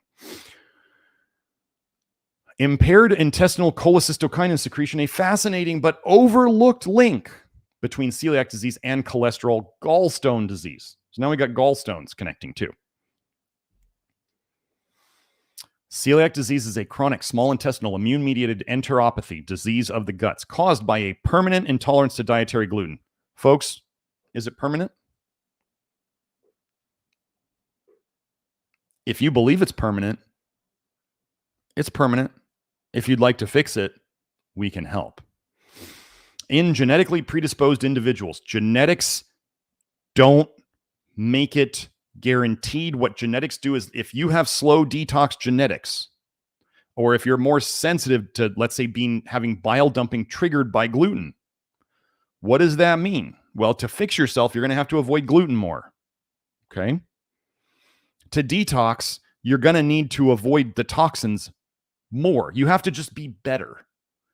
Okay? Like if you were a slow runner and you want to win at your local running race, you're going to have to work harder because you're not genetically gifted. If you're slow at detox or you're more sensitive to something by birth, doesn't matter how it got there, you're just going to have to work harder. That's all it means. The same concepts and principles still apply. Okay? Clinical studies have found that intestinal cholecystokinin secretion and gallbladder emptying in response to a fatty meal are impaired before celiac patients start the gluten-free diet. We summarize recent progress on the relationship between celiac disease and gallstones and propose that celiac disease is an important risk factor for gallstone formation because defective intestinal cholecystokinin secretion markedly increases susceptibility to cholesterol gallstones via a mechanism involving dysmotility of both the gallbladder and the small intestine. Again, we're talking about bile touching both of these things. That's the first places it goes in your guts. Here's an interesting thing for those of you who are coming here from like other approaches and you're like, cholesterol is good for you and you should eat more and high cholesterol in the blood is a good thing. And cholesterol is something your body makes to wrap things in that are toxic. As I'm about to show you, why would the gut lining in celiac make more cholesterol? Why would it do that? If it's a protective thing, that makes sense. Enhanced synthesis of cholesterol and its precursors in jejunal mucosa in celiac disease. These are small intestine. Patients with celiac disease have a greatly enhanced whole body synthesis of cholesterol. Why aren't they super healthy then? Cholesterol lovers. Why are they not super healthy? They're making more cholesterol than anybody. Why are they making more cholesterol when they're sick? Unless the cholesterol thing is a whole psyop and you're being told cholesterol is something, we're told it's good and bad. We got one side saying it's really good and the other side saying, no, it's bad. What if too low a cholesterol in a sick person is bad and too high a cholesterol in a sick person is bad too? So the incorporation, so they use this method to look at the cholesterol manufacturing of the guts. The incorporation rates of 14C acetate and 3H mevalonate into non-saponifiable lipids, some of squalene, methylsterols, and cholesterol were increased 14 times and 6 times in the damaged mucosa, respectively. So they're saying celiac disease was the damaged mucosa. They're making up to 14 times more cholesterol. Is that because it's working well? No. Cholesterol is another thing your body makes to bind to toxins. This is why we have people do the low vitamin A diet and their health improves and we see their cholesterol come down over time. Grant's cholesterol, as they said, I think his doctor said it looks like the cholesterol of like a 5th grader. And the cholesterol lovers would be like, his cholesterol is too low and his health is doing really well. He earned the low cholesterol. Low cholesterol in a sick person is a bad sign. Low cholesterol in a person who earned it is very good. It means there's less toxicity in their system. Low cholesterol in a sick person means they're so sick they're not even making the cholesterol and it's probably getting stuck in their liver. And that's causing fatty liver disease. And if you guys don't know this, skinny people can get fatty liver disease just as easily as fat people. Okay? Serum cholesterol precursor sterols in celiac disease, effective gluten-free diet and cholestyramine. Enhanced biliary secretion and high fecal excretion, so in the bile and in the poop, of cholesterol are associated with increased cholesterol synthesis in celiac disease. The gluten-free diet decreased the level of cholesterol synthesis and the levels of lithosterol and free methylsterols. So you cholesterol lovers are going to have a real fun time explaining this. Gluten-free diet decreased the level of protective cholesterol. So you want to think of it, you want to be able to make cholesterol if you need it. It's better to be able to make it. And that's why they show that's why these studies are showing that people who have a higher cholesterol are doing better than the people who have excessively low cholesterol. This is also like the research that shows that like obesity shortens your life. But underweight people actually die even sooner than overweight people. It's just nobody talks about them because there's so few of them. Okay? And this is just a fun study I wanted to bring in here. Oat, unique among the cereals.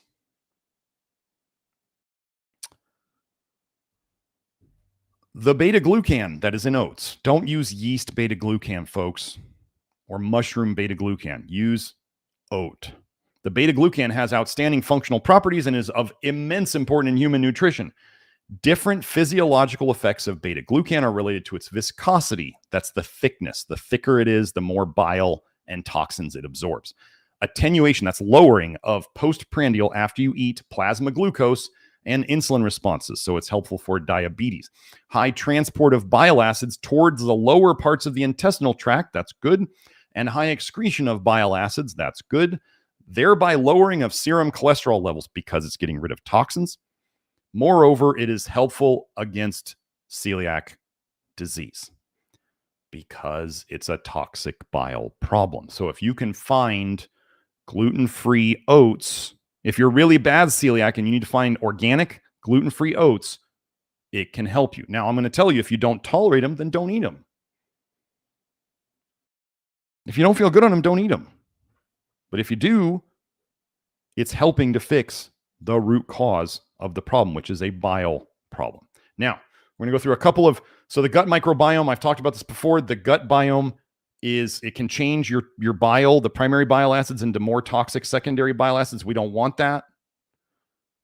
Many people out there are just absolutely crushing their gut biome, the bifidobacteria, by eating way too low of carbs, way too high of fat. That crushes the bifido. That's the one problem I have with the all muscle meat carnivore, is that it absolutely crushes the bifidobacteria populations. Why would that? And then we see, okay, this is an important thing. Sometimes people who are on these keto diets or these all muscle meat carnivore diets or these super restrictive, super low carb diets, they start becoming allergic to almost everything else. That's not a good sign. Okay? Now, if you're on a diet and you're becoming more sensitive to more things over time, we've seen it happen on our program just for a short bit. People notice they're a bit more sensitive to foods for a short bit because they're detoxing and there's more bile pumping out, and it's a short-term thing. But long-term, they get those, as you just went over, as long-term, they get these food tolerances back.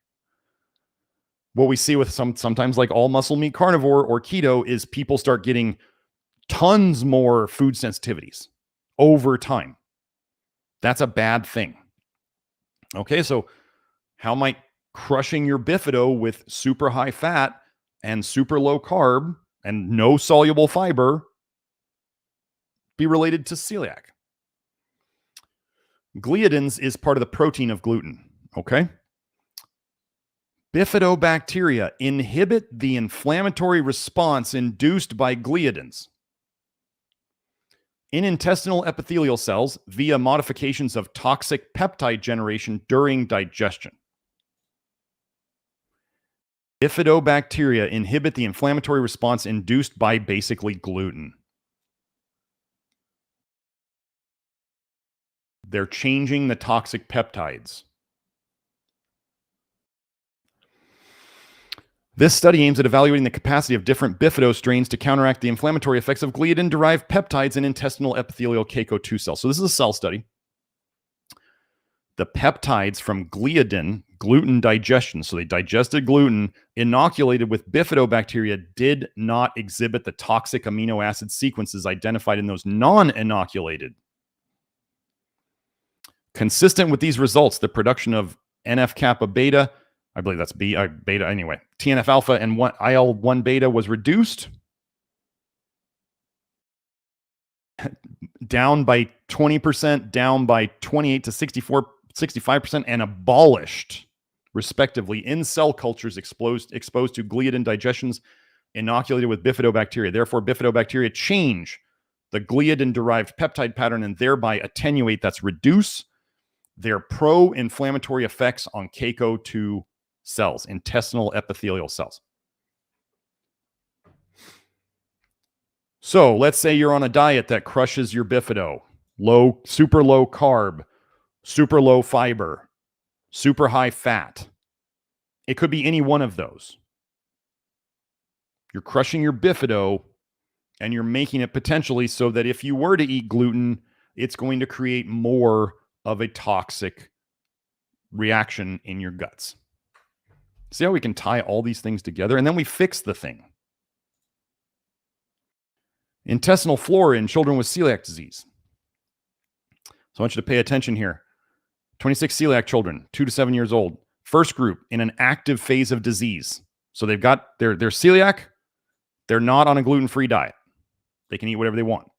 Second group, 10 children, 1 year on a gluten-free diet. Third group, 8 children challenged with gluten. So they were celiac, they were on a gluten-free diet, and then they were told to eat gluten for some months before the study. The number of bacteria in the first and third group, active phase of disease, challenged with gluten. The number of bacteria in the first and third group is significantly higher than the second group with normal intestinal mucosa. The excessive growth of bacteria in the active phase of celiac disease, so when they're eating gluten, could worsen the absorption of lipids, vitamins, iron, and other substances, and it could facilitate the local inflammatory processes in the small intestine. You've heard of small intestinal bacterial overgrowth, right? SIBO? I showed in the dog study where they tied off the bile duct ligation, and then the dogs got SIBO in their small intestine bacterial overgrowth. Because bile does help to keep down an excessive growth of bacteria. There are purposes to bile. It does help with fat digestion, and it does help to keep down certain types of bacteria. But if the bile is toxic, it will grow more of the wrong type of bacteria. Right? Your garden grows depending upon what you feed it. You feed your gut biome toxic stuff, it's going to grow the wrong things. And we see more bacteria when they were eating gluten. What did I show earlier? That the celiac people, when they were exposed to gluten, they dumped more bile. Okay? This is just an interesting one. Again, I'm not suggesting you go and you eat a bunch of necessarily root vegetables, because a lot of them are very high in vitamin A and other problematic things. But your microbiome is going to affect your gluten digesting ability. Microbiome of root vegetables, a source of gluten degrading bacteria. Key points: bacteria from root vegetables can degrade gluten. Some of these bacteria can resist conditions mimicking the gastrointestinal tract. Okay, so what you eat can feed or not feed your gut biome. And then, as you saw, the more bifidobacteria that can help avoid gluten turning into more toxic peptides. And here we have some of the foods that you eat can put bacteria into your gut that can help you digest gluten. What could damage all of your gut biome? You could kill the good guys, bile. What could make bad guys grow more? Bile.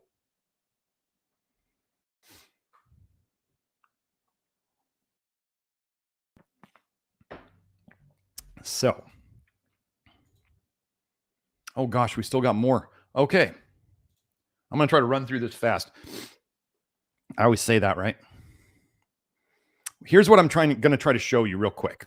I'm going to try to hit these fast. Celiac disease is a liver and toxic bile disease, if I haven't made that clear yet. Okay, it's a liver and toxic. The liver makes bile. The liver makes the toxic bile. Everything happens after the liver. So what they're going to try to say in a lot of these papers is they're going to say, ooh, the celiac caused the bile problem and the liver problem. No. The liver problem and the bile problem cause the celiac problem. We can connect it enough, though. So here we have celiac disease and elevated liver enzymes. Many studies have shown that celiac patients with cryptogenic liver disease, creating crypts, have normalization in aminotransferases, this is liver enzymes, intestinal histologic improvement, and serologic resolution after 6 to 12 months of a strict gluten-free diet. The literature suggests that intestinal permeability may be at least one of the mechanisms by which liver damage occurs. The liver damage happens because the intestines are leaking? Or is it the toxic bile eating holes through your gut and it's leaking into your bloodstream and it's causing all the other problems that are associated with, like the blood resolution, like seeing the celiac go away in your blood and seeing your liver enzymes in your blood get better. But they're connecting it. Liver damage, intestinal permeability, celiac disease, okay? We're going to move on. Hepatobiliary, liver and bile duct, phenotype, expression of individuals with chronic intestinal disorders. Compared to controls, cohorts with celiac disease displayed higher AST, ALT liver enzyme values. They also had, elevated alkaline phosphatase and cholelithiasis. Gallbladder stones were significantly more common in all intestinal disorders.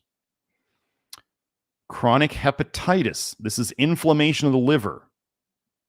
Autoimmune hepatitis, inflammation of the liver caused by toxicity, obvious toxicity, and cirrhosis were more prevalent in all intestinal disorders. Our data demonstrate that different intestinal disorders predispose to distinct liver and bile duct phenotypes, expressions, okay? They're finding liver problems in all the intestinal disorders because it's the liver problem that causes the intestinal disorder. They just have the order wrong. Post-pancreatitis cholecystectomy, that's gallbladder removal, gluten intolerance. Wait, oops, sorry. Didn't mean to do that.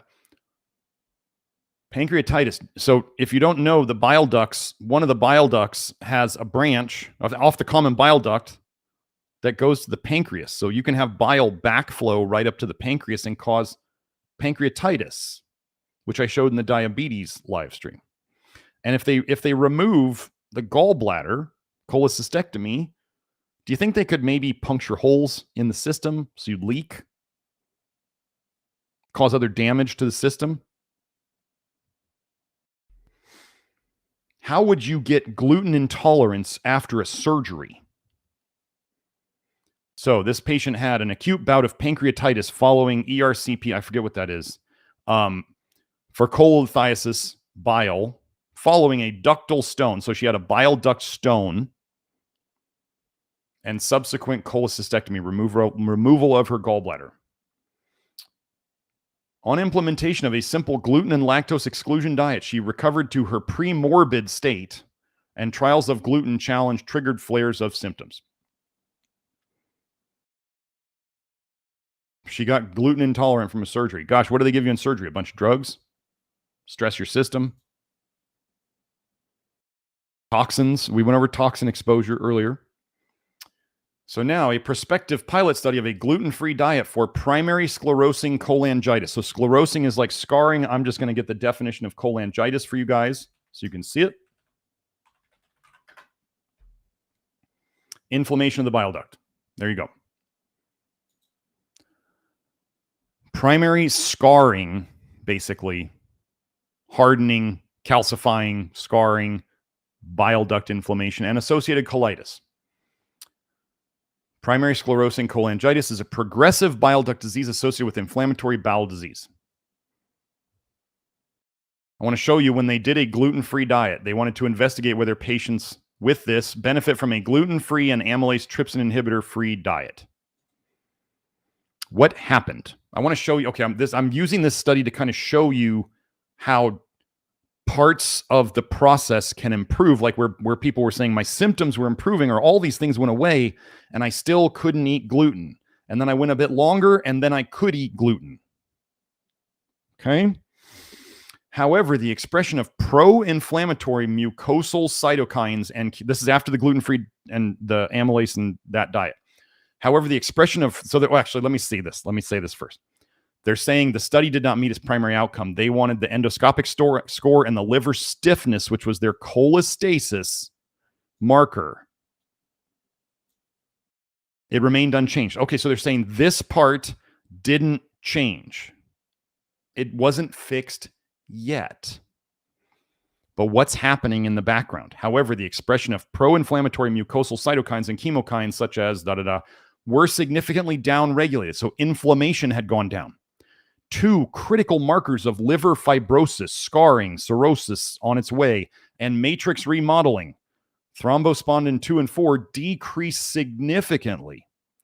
The microbiome composition changed slightly, including a decrease in the pathogen Rhambutia ilealis.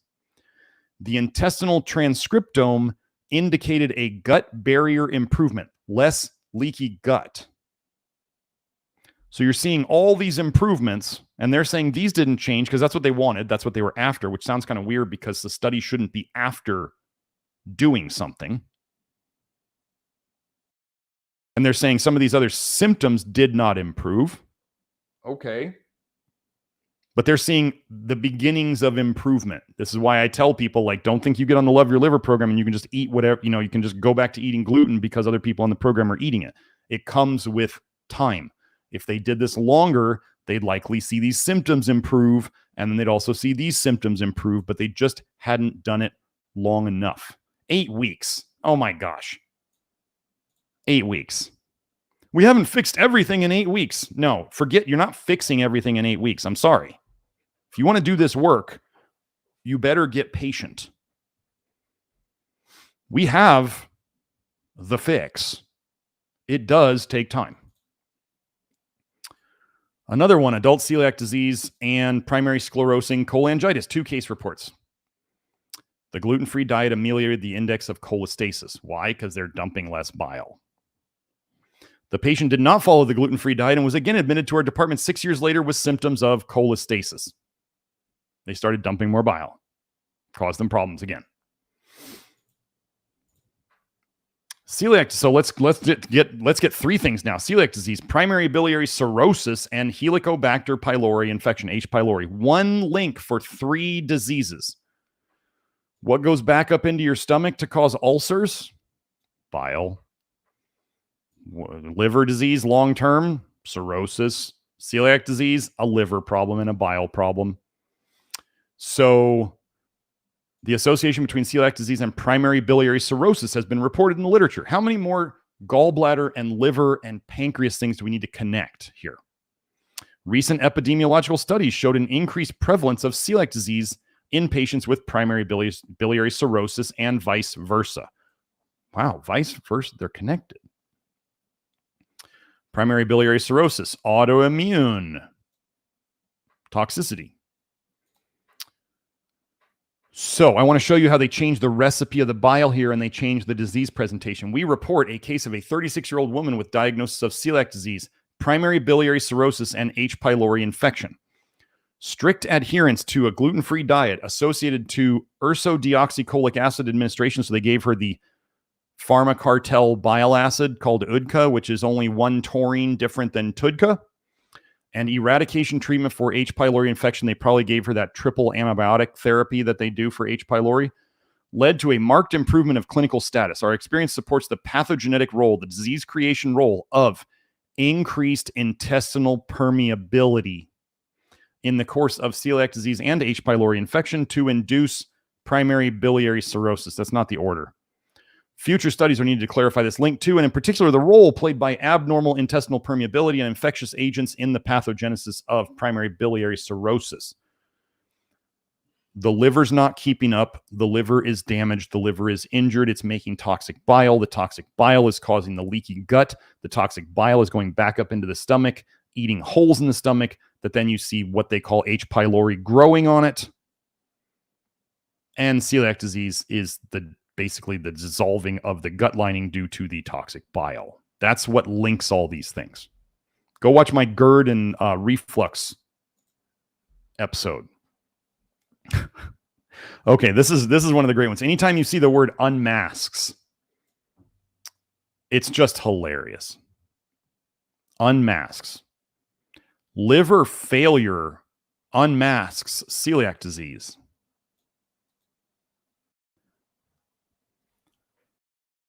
Liver involvement in celiac disease varies from asymptomatic, mild, non-specific hepatitis, early stages, to liver failure. That would be the late stages.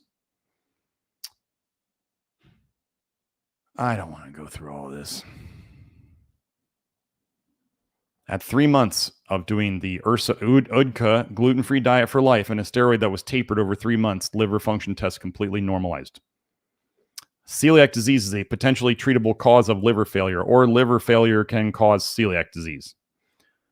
All patients with severe unexplained liver disease should undergo serological screening for celiac disease.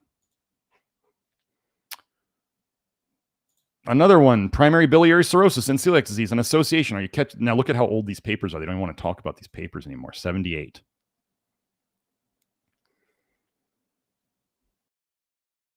The association of primary biliary cirrhosis and celiac disease not previously reported was observed in 4 patients.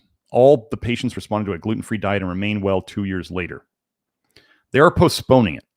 So they still have issues with their liver, which they were saying there was asymptomatic liver problems a lot in celiac disease people, even who were on a gluten-free diet. The main problem by avoiding gluten has been postponed down the road. Like what you're seeing with our people who are avoiding vitamin A is now they can eat gluten and not have problems. Do you see the difference?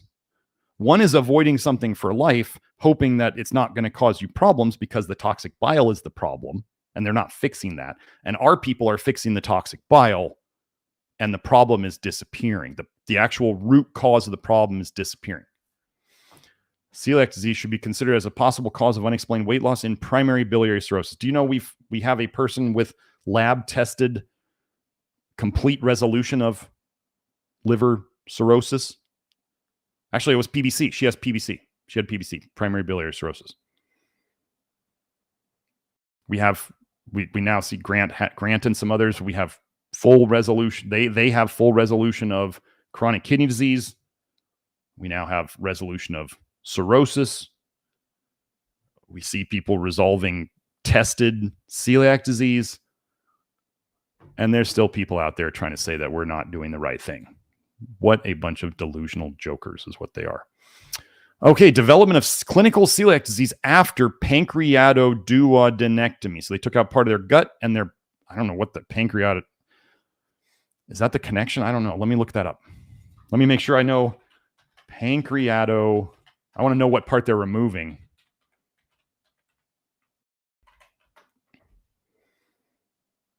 The surgical removal, because I was figuring they couldn't remove the whole pancreas. The surgical procedure for the removal of part of the pancreas and part of the stomach, including the duodenum. Okay, got it. Here it is. Right here. I was sitting there going, they can't remove the whole pancreas. That would be a problem. Okay. We present the case of a 50-year-old white woman with no clinical symptoms of celiac disease who developed diarrhea and weight loss 12 weeks after a pancreatoduodenectomy for ampullary cancer. When they do surgery on the bile ducts, and the pancreas is part of the bile ducts, and when they do surgery on the stomach, which is the stomach, when the bottom of the stomach goes right down, and that's where the bile duct attaches in the small intestine. You can go look it up on the anatomy. They start doing surgery on these areas, and they're trying to do surgery and cut the pipes and then hope that the pipes don't leak later. This clinical scenario illustrates that subclinical celiac disease may be an underdiagnosed cause of malabsorption after major upper gastrointestinal surgery. They caused it and should be considered in the differential diagnosis of diarrhea after pancreatoduodenectomy. So they're like, oh, we did surgery, we cut part of you out, and oh, now we're going to say that the celiac disease you got is just like, I don't know, an accident or something? Like, whoops. Sorry, we gave you an autoimmune disease related to bile and your liver. Anyway. Okay, I think that's it. I do believe that is it for all the studies. So to sum it all up, okay, I hope you saw that. We have the testimonials showing that people are becoming more tolerant of gluten. That's really all you need. But then we get to go into the research and show how bile and the liver and the bile ducts and all this, and it's all connected. And that's what we're fixing. I don't have to know all the mechanisms if I know how to fix it, right? Isn't that like what you want with the mechanic, right? You want the mechanic to fix your car. You don't necessarily have to know exactly what they fixed. You don't have to know how to fix it yourself. You just need to know what to do, and then your body fixes it. Okay?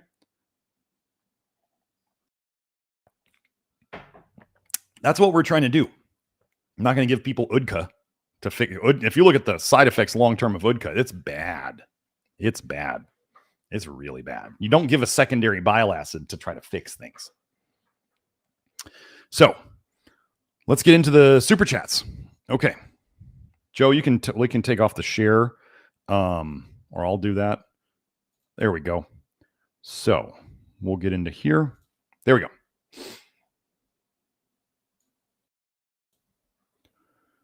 Oh, yeah. For those of you who didn't get to see, I did a podcast with Beth Martins of the King Heroes Journey. She is here on YouTube.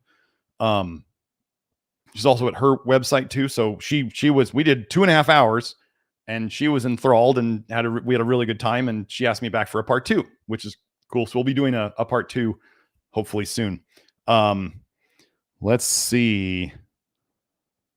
And she heard about me. If you haven't seen or heard the Alex Zek podcast that I did, that's where she heard about me. And then she invited me on her show.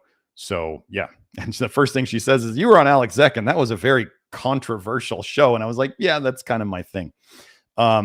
Okay. Brendan Schrader asked, thank you for the super chat. Brendan, with the example of alcohol increasing ALDH in young rats, how do we know what substances increase detox enzymes long-term? It's a very simple idea.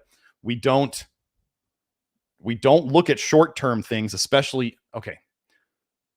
Here's one of the greatest things that you can learn. Don't look at young people for examples of health. Young people can absolutely murder their health and get away with it and claim all sorts of BS. This is Twitter in a nutshell. Young people claiming that things work.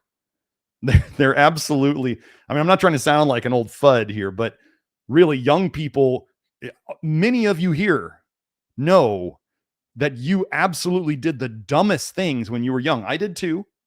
And you thought you were invincible. And at the start, it didn't bother you. And then over time, you're like, oh crap, this is ruining me. Short-term things, we don't look at short-term. It's very simple. We don't look short-term. We don't look at young people for examples of what to do. And that's why I like with the example of alcohol increasing ALDH in young mice versus when they gave the alcohol to old mice, their ALDH slowed down. That's exactly why we don't look for young people or short term. We look, I mean, the coolest thing about this work, I think, is that, like as an example with Ray Peters, the Petards, they don't have anyone over 50 doing their stuff. Or maybe there's one person. Because anyone over 50 who starts drinking Mexican Cokes and putting sugar in their milk and doing all this other nonsense knows that they will get fat in like 10 days. Like they will be gaining obscene amounts of weight. Because the things that young people can get away with, which is most Peters, and they're young and they talk about it like it's the greatest thing since sliced bread, and they haven't even hit 30 yet. And they will, and it will bite them in the ass. Like I know a woman who was over 30 who tried peating. She gained 100 pounds in a year, and they just kept telling her it was healing pounds. A bunch of garbage. So we have people in their 30s, 40s, 50s, 60s, 70s improving their health. That is the proof in the pudding that you need, is when older people can do it and improve. We don't care about 20-somethings reading blogs on the internet and then saying this, I ate more sugar and I felt better. Well, cool. Sugar's a comfort food. Lots of people feel better when they eat sugar. It doesn't make them healthier. Watch my glucose and dextrose episode all about that. So how do we are not trying, this is the key thing. We are not trying to make the ALDH system run faster. Key thing here, because everybody, all the Americans are like, well, my detox is slow.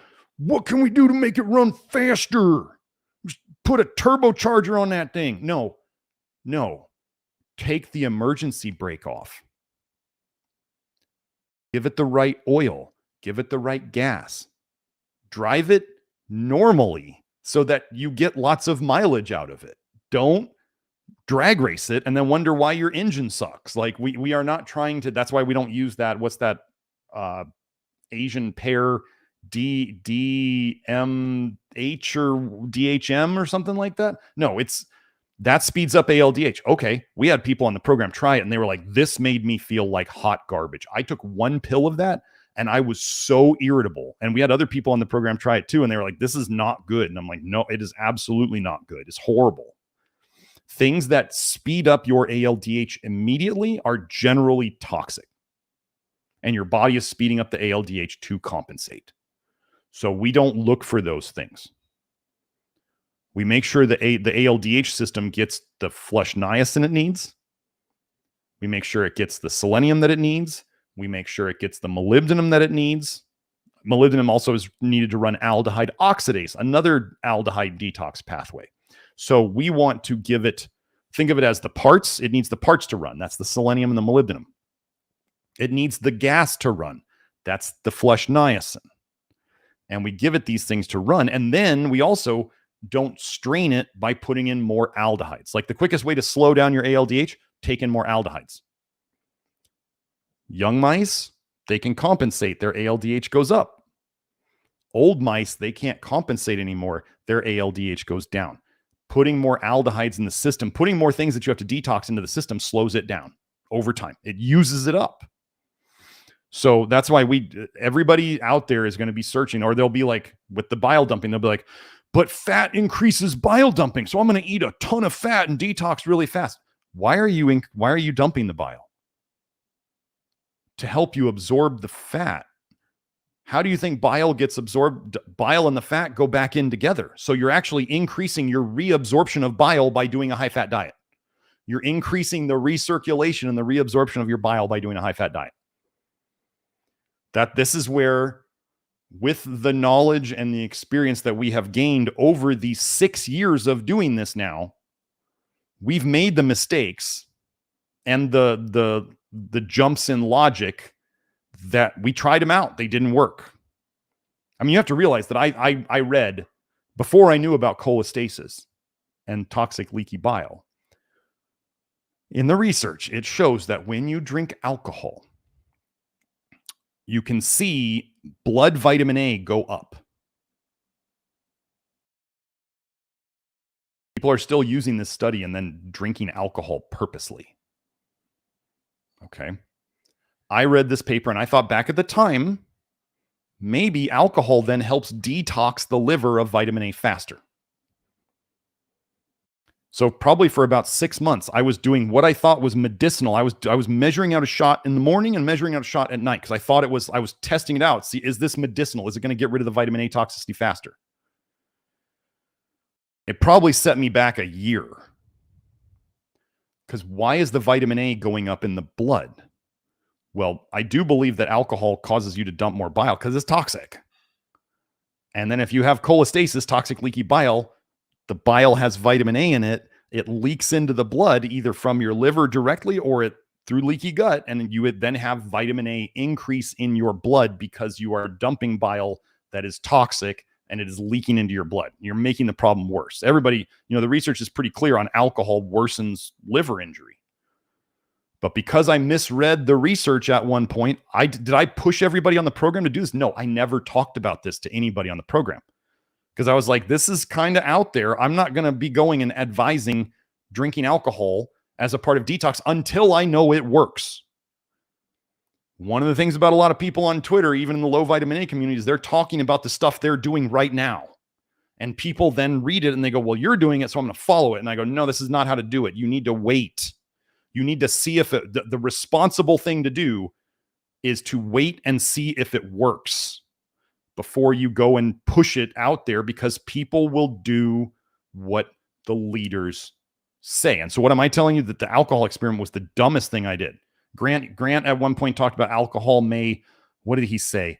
Like emulsify or solubilize the vitamin A. And I was just like, at the time I was kind of like, okay, maybe. And I tried it. And I went, no, this is absolutely wrong. There's no benefit to drinking alcohol. Absolutely none. Doesn't mean you can't get away with it sometimes, but it's absolutely not benefiting it. There was a really great concept. I think Eda, EDA, she's on Twitter. She follows me. She's been, I like her posts, and she's been, I think, liking a lot of mine. But she said she had a really great concept. So I want you all to remember this. She said it's much better, and almost like she kind of said it was like mentally healthier, mentally better to in our world to think of foods as either intox or detox rather than good or bad or yes or no. And I thought that's a really good, I thought that was a better way of looking at it. Like, is this food intox? Or is this food detox? And you can balance it out more. It's not black or white or good or bad. It's a bit more of it's a higher level of thinking,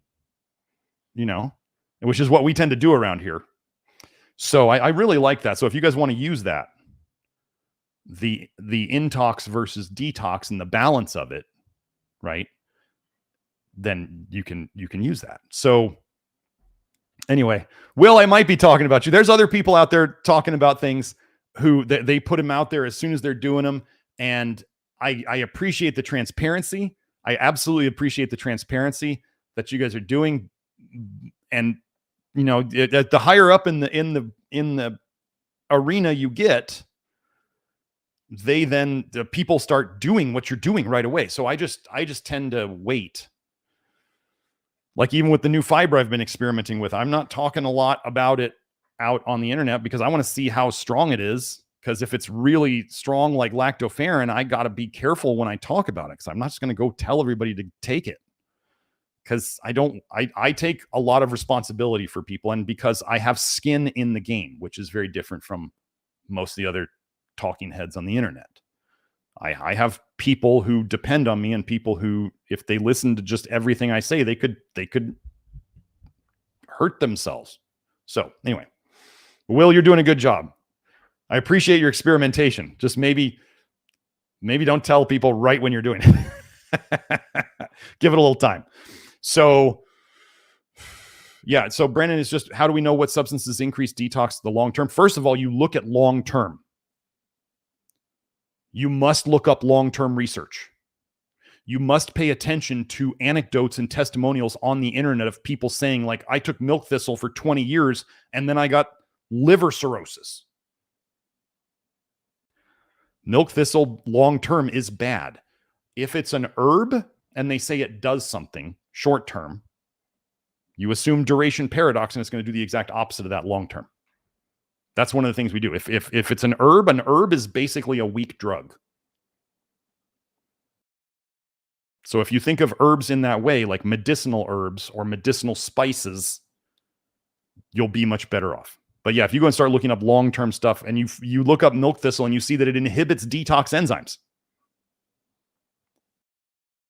And then you start going, wait, this doesn't make sense. They say it helps the liver, but it inhibits detox enzymes. Well, this is how most things that they say help cause problems long term. So the better thing is, we pay attention to the essential nutrients that we really know we need, which is a short list, right? We're talking sodium, magnesium, potassium, zinc, selenium, molybdenum.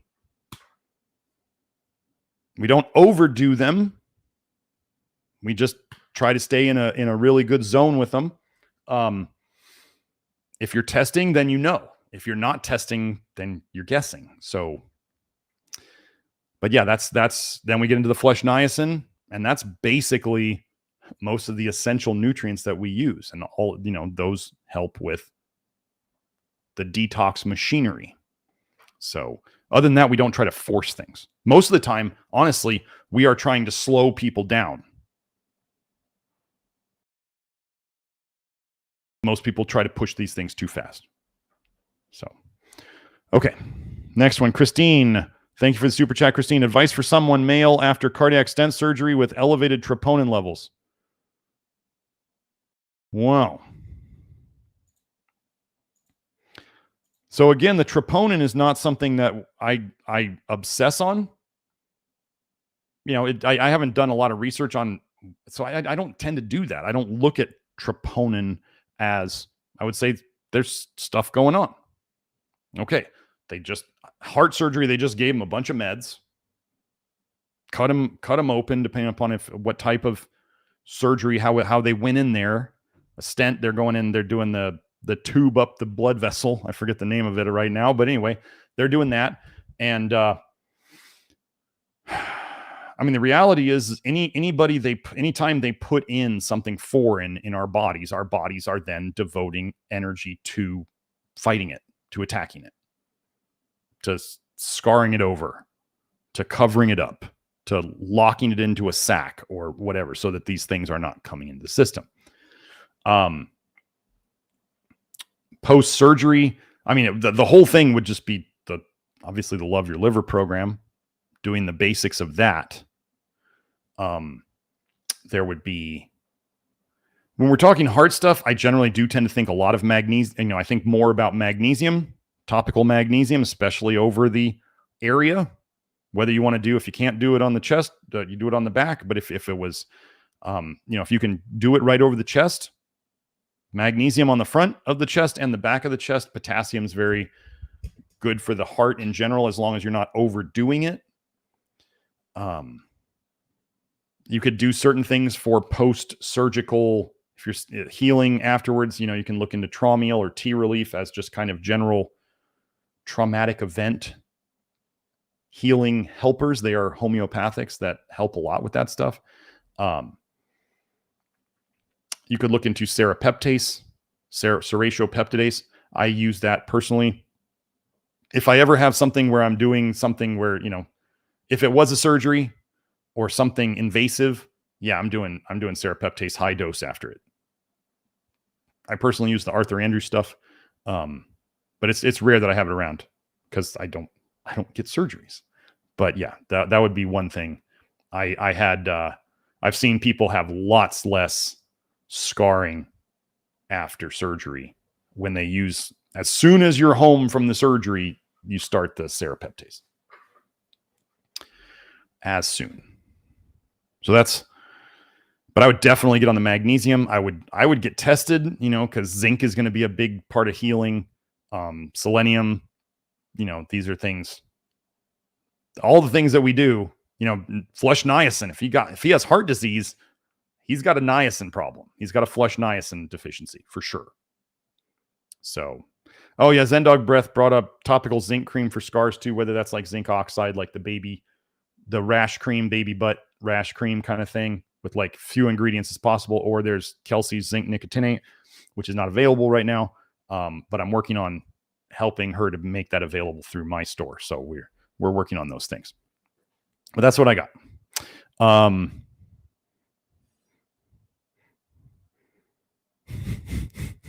Debate anything says, why do you have Liquid Zulu blocked on Twitter? User Liquid2ULU. Also, thank you very much for your information. Very nice to not have much body odor. I don't know why I would have a particular person blocked. People talk crap on Twitter and I just don't want to take it and I just block them. If you are requesting that I reconsider, I can give that person another chance. But I tend to, especially once I know a name, if they come back on and they decide to push a button again, then they'll just be gone again. I'm not here to debate. I am not here to let people pollute my timeline. Like as Grant just found out on his forum, as he just banned a moderator that had only been given his position after about 3 days because Grant finally realized what type of person that was. Grant didn't check his forum, and Grant's forum was being polluted, absolutely polluted into a cesspool by vitamin A lover trolls. They just want to eat their eggs all day and talk badly about me. So Grant's forum became a cesspool because it was not moderated. It was not controlled. My timeline on Twitter is very strongly controlled because I take my job very seriously. And if people are going to come and pollute my timeline, I will remove them post haste. It is a monarchy. I am the king. That's how it works. So if this person would like to be back on my feed, I'll give them another chance. But if they decide to just come at me in whatever way ticked me off before, then they'll just be gone again. That's how it works. So thank you for the super chat. I don't know. I'll have people be like, just say something on somebody else's comment. And they'll be like, this guy's nonsense. And they're gone. They're just gone. They called it nonsense. They don't need to be here anymore. That's how it works. I consider it a privilege to be on my Twitter feed. And if people don't consider it that, then they don't need to be there. It's quite simple.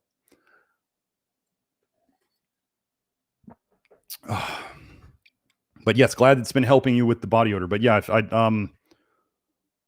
Joe, if you could just make a note of that Twitter username, and I'll look into it. Okay, so Will says, would you be able to explore why somebody on low vitamin A would be stuck at their weight? I've been stable at 330 for the entire time. No strategy I do works. Calories in, calories out, keto, high protein, high beans, etc. Do I need to book a consult? Are you doing any minerals, Will? You doing any of the zinc and molybdenum and selenium? Any of that stuff?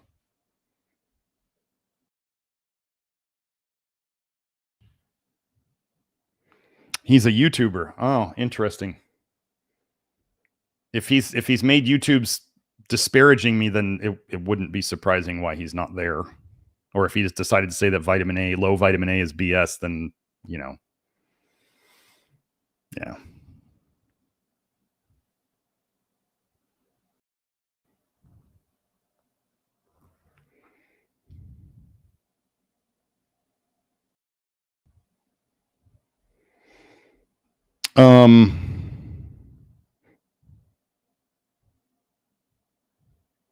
Oh, Will had to leave for a little bit. He asked if you could leave a super chat to the end. Okay, so we'll leave Will's super chat to the end. Okay, no problem. Debate anything. I have a whole thread on Twitter about topical or transdermal vitamin A. I don't know if the guy doesn't even know why he got blocked. He probably just said something flippantly on my feed, and I just got irritated. Or if he's a pro Ray Peter, if I see somebody who's a Peter on my feed, even however I see them, indirectly or directly, I just block them. Peters get no mercy anymore. Sorry. Charlie ruined that for you guys. Charlie ruined that for all you Peters.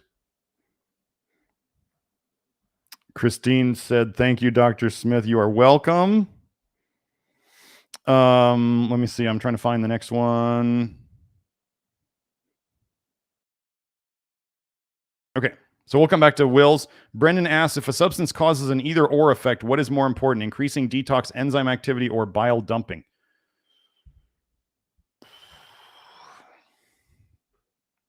I have a feeling like you're like, Brendan, you're looking at things in the literature like herbs or other orthomolecular type supplements that are you're trying to force the detox is what it sounds like to me. You're trying to just do things to force it. Because generally we see as we improve, like quercetin in the research, you can go and look up quercetin. It's a polyphenol. It's a tannin, or sorry, a bioflavonoid, which the research shows it slows ALDH. Okay. And the research shows it tends to reduce bile production. Okay.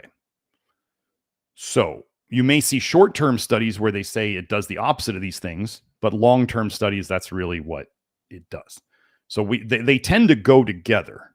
When we look at long-term, improving ALDH and more bile dumping they go together. That's the pattern that I've seen in the research. There's only one paper, I think, that linked them sort of directly together. So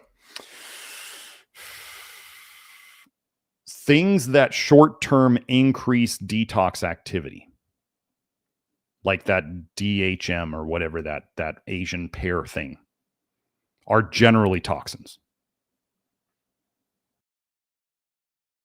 Things that generally increase bile dumping short-term, very short-term, are generally toxins. So same thing, coffee.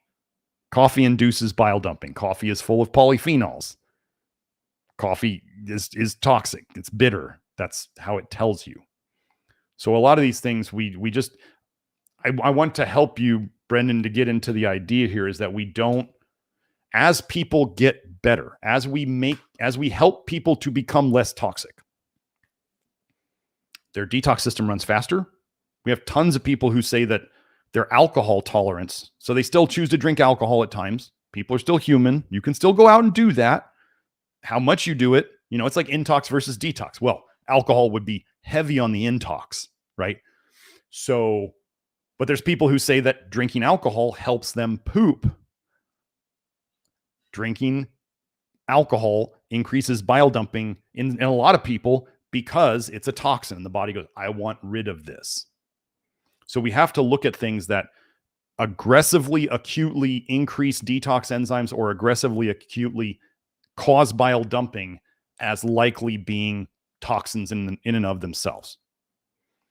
Things that we generally see, like let's say long-term, that we know are good for people. Like I'm going to go over the research. I remember years ago, one longevity study. I was looking up longevity studies and the things that were in the diets of these people. And this one good sized longevity study, I think it was 6 countries. They said the only thing we could find in common with these people dietarily was lentils. And back then I was kind of like, well, that sucks. That's not very good information. And now I'm going, oh, beans. And then I found another paper that was showing that mortality and cardiovascular disease was lower. The more beans people ate, the lower their risk of death from all causes. And when we start to have this framework of does soluble fiber induce a bile dump? Yes. But we also know that soluble fiber adsorbs bile. And so the body may be seeing this soluble fiber come through and going, ooh, I have a chance of getting rid of toxins here, so I'm going to dump it. We know that soluble fiber is not adding toxins to the system. So we do have to, this is kind of why I'm leading the whole charge, is because I'm good at taking all these things into account and putting them into a framework and going, well, this makes sense in this way, and this makes sense in this way. And this is how we're getting people better. So we're going to go with that. I mean, everybody knows like long-term alcohol is not good for people, but if it causes bile dumping and you poop better the next day, well, that's because your body wanted rid of it. So, and I'm betting that people, as they get healthier in our program and their ALDH is running better, that they're going to dump even more bile from alcohol because their ALDH is running better and they're dumping bile more. That's one of the things is as people get better, I want you to listen carefully, folks. As you get better, your detox system runs faster, you make more bile, you dump more bile. And this is why a lot of times as people go along in the program, like the whole goal would be to need less supplements, right? And not to have to eat as much soluble fiber if you don't want to, and not to have to do as many of these things. Well, that's what we see. Sometimes people are stuck and they're like, well, I eat this many beans in a day, and I eat this many oats, and I eat this many apples, and this is what I eat. And then sometimes they start detoxing faster than they'd like, and they get some symptoms. And then we start going, you're going to have to tone it down because your system is getting healthier and you're making more bile. And if you dump more bile, but you're still leaking the same amount, if you dump more bile, but you're still leaking the same amount, you get more bile into your blood and you may not feel as great. So then they calm down on the detox stuff, the agitators, as we call them, and then they feel better. So the idea is over time, as your system gets better at detoxing, we don't have to do as much. And that's what we see. Sometimes I have to tell people like, look, you got to slow down. You're still pushing hard like you were 3 or 6 months ago sick. You're not 3 or 6 months ago sick anymore. You're 3 or 6 months better. And we can tone it down a bit now. So, and then they do. And then all of a sudden they go, oh, wow, I feel better. All that stuff went away. And we go, yeah, it's the biggest lesson people have to learn in the early days of this is to slow down. And if you push too hard, you will find the wall. You will, run off the curve of the mountain a little bit, and you will make yourself feel bad. Everybody has to learn that. Everybody has to learn what their symptoms are when they push too hard. And then once they learn them, then they can go, oh yeah, now I can modulate these things. I know what the symptoms are typically if I push too hard, and then I can back off. So the program works really well. And most of the time we are telling people to back off rather than push harder. Or there's the other saying of, if you're going to be dumb, you better be tough. So if people want to be dumb and push extra hard, then they find out, and then they get to see how tough they are. Because remember, it is your toxic bile leaking into your bloodstream. That is the root cause of your symptoms right now. So if you are coming here to get healthy, realize that your symptoms are caused by the toxic bile. And if you try to push detox harder, you're getting more of the toxic bile dumping and leaking. That is the exact cause of your symptoms right now. The bile is the cause of and the solution to your problems. We need to get it out. It is the cause of your problems right now because it's leaking into your blood and it's too toxic. We want to make it less toxic and leak less into your blood so that your symptoms can go away, so that you can dump the bile, because that's how you get rid of the toxicity. So that's how it is the cause of and the solution to your problems. But generally going faster, just as so many of you here know, going faster just results in eventually a little bit of a crash and burn, what Grant used to call the detox setback. And then people figure it out. At least if they follow my stuff, they figure it out. And then they back off and then get things under control again. And then just slowly, they realize that slow and steady wins the race. That's another one. So do a kickflip. Thank you for that. So thank you for that super chat, Brendan. The second one, do a kickflip asks, do you know if scarring alopecia can be cured? I don't. Well, first of all, for me to use the word cured is really, I tend to stay away from that word. I do not know that we have anybody who has fixed that. Scarring alopecia, one of the other things that people are talking about now that I do believe is that much of hair loss is fibrosis, or somebody might even say scarring of the Galea aponeurotica, which is the fascial kind of, there's no muscles up here. So it's like a tendon. And that a lot of the problems with hair loss are caused by excessive tension in that, because you have muscles all around it that are tugging on it. And if you have a lot of stress, or let's say a magnesium deficiency or other things over the years, it fibroses and scars and blocks off blood vessels, which means you don't have blood vessels, you don't have nerves. And if you don't have nerves and blood vessels, you don't have hair. The longest blood vessel, the longest, smallest blood vessels in your body go up around your head to feed your hair at the top of your head. The longest and smallest, which means they are the most easily choked off or blocked through scarring or fibrosis or excessive tension. So I am currently working on that myself. I actually, my kids and Kelsey and my mom, I let my hair grow out for, I think it was about 3 weeks. And everybody, you could specifically tell where the hair is coming back on my scalp from the work I've been doing. It's pretty cool. Like, it was really cool when Kelsey saw me after weeks of not seeing me, and she was like, wow, it's really working. And I was like, it is. It's pretty cool. So I am working on some things about this fibrosis and scarring and things of that nature, where we're not trying to mess with male hormones. Like most of the male hair regrowth stuff, Propecia and all this garbage, it's ruining your hormones for a little bit of benefit, if any. Absolutely ruining guys' hormones. We're not going to do that because it's not a hormone problem per se. Adjusting hormones can help it a little bit, but it doesn't fix the whole problem. And if you ever stop taking those poisons, then the problem just goes right back to the way it was, because that wasn't the root cause. So yeah, fixing that fibrosis and the tension. One of the biggest things you can do to help with that in the first place, I'll just give you this, is you are as much as you can during the day when you're working out, when you're sitting there, you are trying to focus on relaxing these muscles, the frontalis here, the muscles over your ears, and the back muscle on your neck. You're trying to think of relaxing this part, the Galea aponeurotica, from the top down, almost like that little thing that people would do when they were kids. They'd hit the egg on their head and they would feel like they would do this to make it feel like it was running off. That's actually a really good visual of like the tension, like leaving your head. And that helps. These muscles are things that can be turned on all day for a lot of people just because of stress.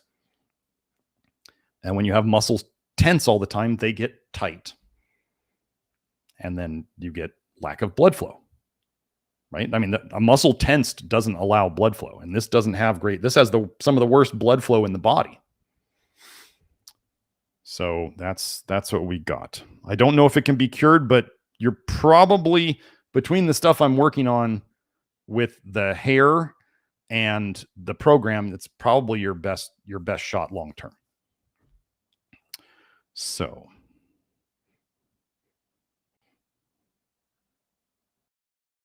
let's see. We got a Brandon Treen with he's a regular super chatter now. Hi, Brandon. For underweights, what are your thoughts on using refined coconut oil as the added fat to keep weight? 2 to 3 pounds of beef doesn't seem to add weight. Best carb sources when sensitive to fruits and grains. Yeah, well, actually, I talk about that in the over and under article in the Love Your Liver program, that unders. Well, first, yeah, this is a very important thing for unders. Keeping weight is different than gaining weight. Because those of you who are under types, or you know somebody who is chronically underweight, they may eat, 3,000, 4,000, 5,000 calories a day to gain a pound or two. Now think of how much food that is having to go through your liver just to gain a pound or two. You have to force feed yourself. You people who do this know what I'm talking about. That is not worth the pound or two to constantly have to force feed yourself. So then we get into, well, we don't want underweight types losing weight. That we don't want either. So what we've seen, and underweight types are not good at making body fat, which is part of where fat soluble toxins go into. So chronically underweight types, or if you're the type where if you get unwell, you tend towards the lower side of the weight for your height. And when you get unwell, you lose weight very easily. That's what I call like undertypes. They may have to use more fat and add some fats that we normally don't do. Is organic refined coconut oil an okay fat source for this? I think it's probably fine. The goal is to not have to have you need it forever. So it's a temporary thing. I think it's probably fine. Best carb sources when sensitive to fruits and grains. Well, I mean, you're pretty much looking at beans or some kind of low vitamin A vegetable that's a bit higher in starch. I'd be careful of doing potatoes too much, because that nightshade problem does bite you in the butt after a while of doing potatoes too many days in a row. So, I mean, carb sources, you're just looking at, I don't want to say best carb sources because that's dependent upon the person. Like, what do you tolerate? That's the big thing. So if you don't do well with grain starches, then you're looking at, bean starches. You're looking at vegetable starches. You may be looking at sugars. Underweight types, the thing, I've said this before, underweight types their liver is in a deeper doo-doo state, to use a technical term. So underweight types, their liver is more damaged. It's just the way it is. Doesn't change anything we do other than maybe the diet to keep the weight on. So if an underweight type needed, let's just say you reacted to all starches and you had to figure, I mean, you're reacting to fruit too, so it's obviously maybe sugars too. You just got to figure out what you tolerate and can eat. If an undertype said like, look, I just have to do some dextrose powder to keep my calories up, I'd say, okay, do the least you need. And over time, as you're getting enough calories and you're healing, then you shouldn't need that anymore at some point. And we do have people who are chronically underweight for most of their lives, and then they suddenly they heal their liver enough, and then they are able to start carrying more body weight on them in a good way as they get better. So we're helping to fix their liver, and we're helping to fix their underweightness. So Brandon, it would be like trial and error for this person to figure out what they tolerated, whether that's low vitamin A vegetables that are on the more carby side, or beans. Try different types of beans. Try cooking them, like cook the heck out of them, and maybe other root vegetables. The off-white root vegetables, peeled well cooked. stuff like that. That's what I got. So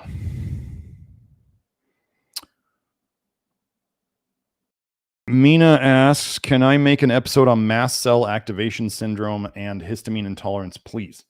I mean, I can try. What you saw today about like vitamin A and celiac and gluten, and I have the other studies on vitamin A and childhood allergies. And then there's the other episode on anaphylaxis.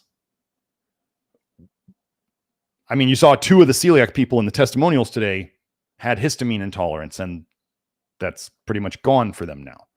So, they can give these names, mast cell activation syndrome and histamine intolerance and all this stuff. Histamine turns into an aldehyde. You can go type in histamine aldehyde. Histamine breaks down into an aldehyde. What if it's not the histamine that's the problem? It's the histamine aldehyde metabolite.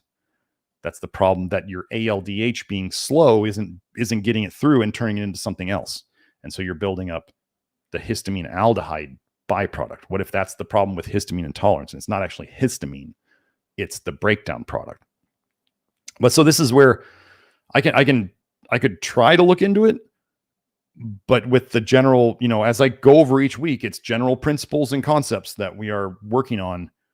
And there's not going to be like, if you saw everything that I've been over in my various live streams for different conditions, it's the same pattern. I keep going over the same patterns. So it would be the same thing. I'd just be trying to find in the research what was going on. And I think there was the, I went over a couple papers today. So I'll keep it in mind. I'm going to tend to hit the bigger things first. And we have like Wardy fixed a lot of her histamine stuff. We have a bunch of people in the Love Your Liver program who have fixed the histamine stuff. I don't think I find much in the literature specifically on it. Yeah, it's generally what modern medicine is going to suppress these things. We are going to try to remove the toxicity that causes them to be a problem. So I'll keep it in mind though. Okay. Oh, and so yeah, Headwood suggested. No, that was not for Brandon. Or did you mean that was for Brandon? No, he was saying, yeah, Brandon. White corn masa and white rice pre-soaked with charcoal and rinsed are 2 easily digestible grains. Have you tried these? You could try doing some of the. Charcoal with the grains and see if that helps grab onto whatever is going on in there. The black oatster cult, as Zendog Breath calls it. Let me find that post from Brendan. Okay, another one from Brandon. Thank you for the super chat, Brandon. What does that really mean? I think they have a 20 there. So you've had 20 super chats, Brandon. Nice. Thoughts on boiling bananas for someone sensitive to fruit, making it more digestible for people sensitive to it? Worth a try. I mean, hell, you could Instant Pot and pressure cook those things. Sure, why not? I mean, yeah. And homemade oat milk kefir using pure GG B25 probiotic if fermentative type biome.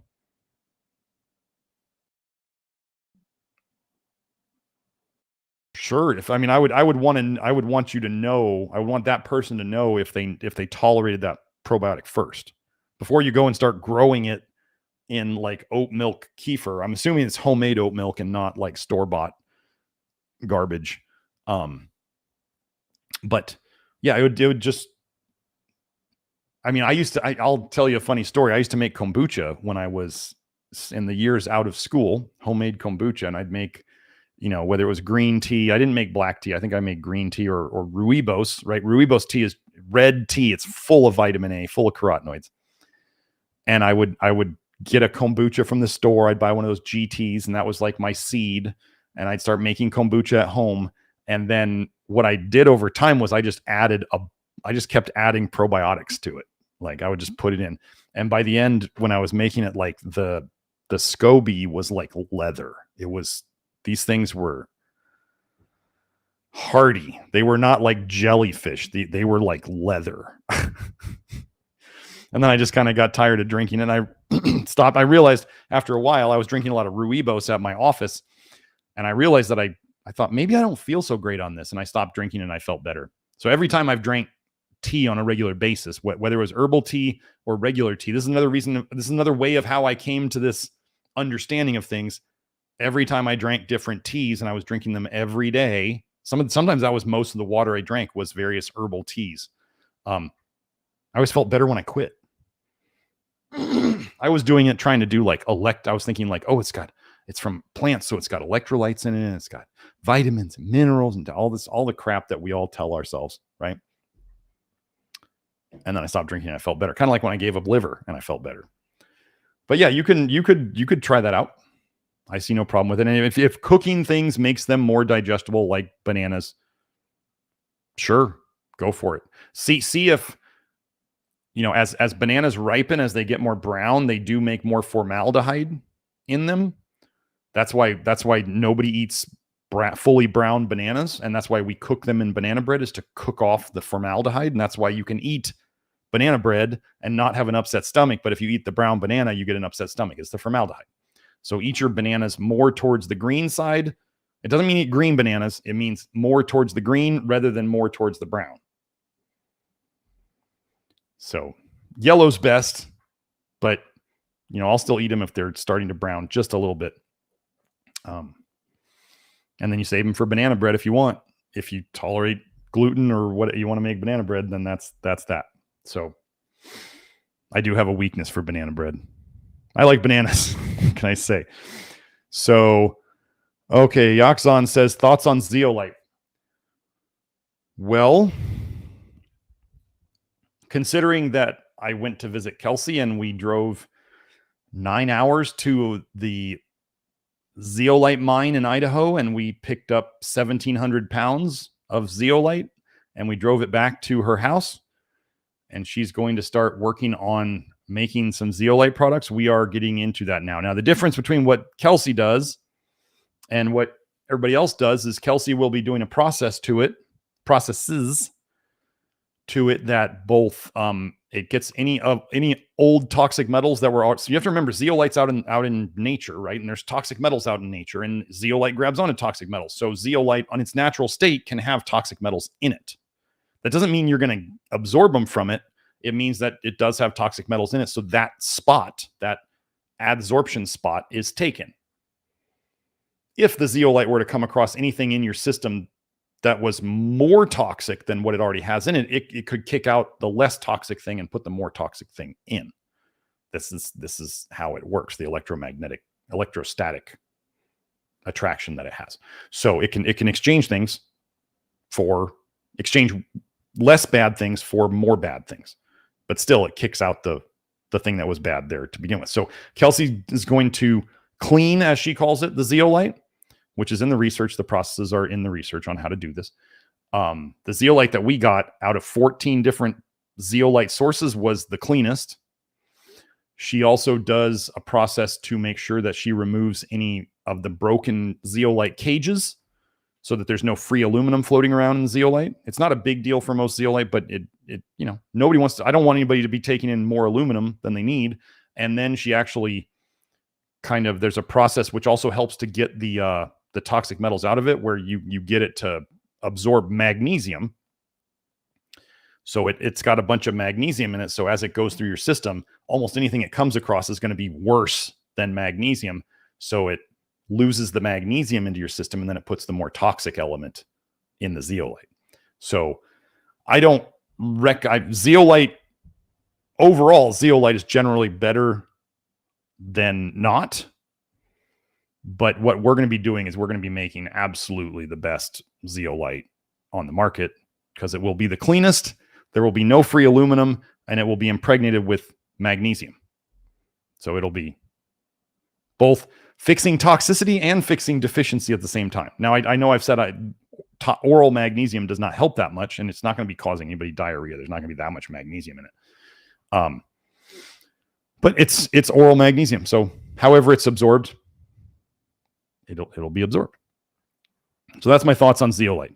The thing to remember is any clear zeolite that's out on the market, any zeolite that is clear is BS.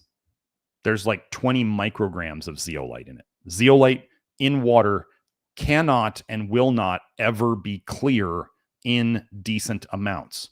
The people selling clear zeolite are ripping you off. They're selling you water with like the tiniest bit of zeolite in it, so tiny that you can't even see it, because zeolite in water is clear.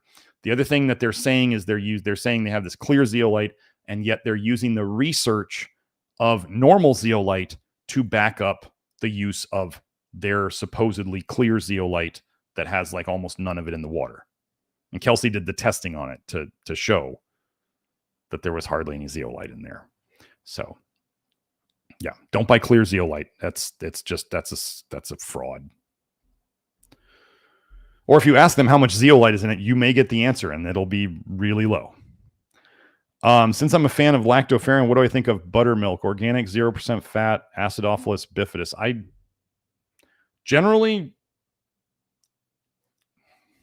I'll put it this way. If I were to all of a sudden say certain dairy products are okay, then everybody goes and starts drinking tons of these things because I said it was okay, and they just want to eat dairy.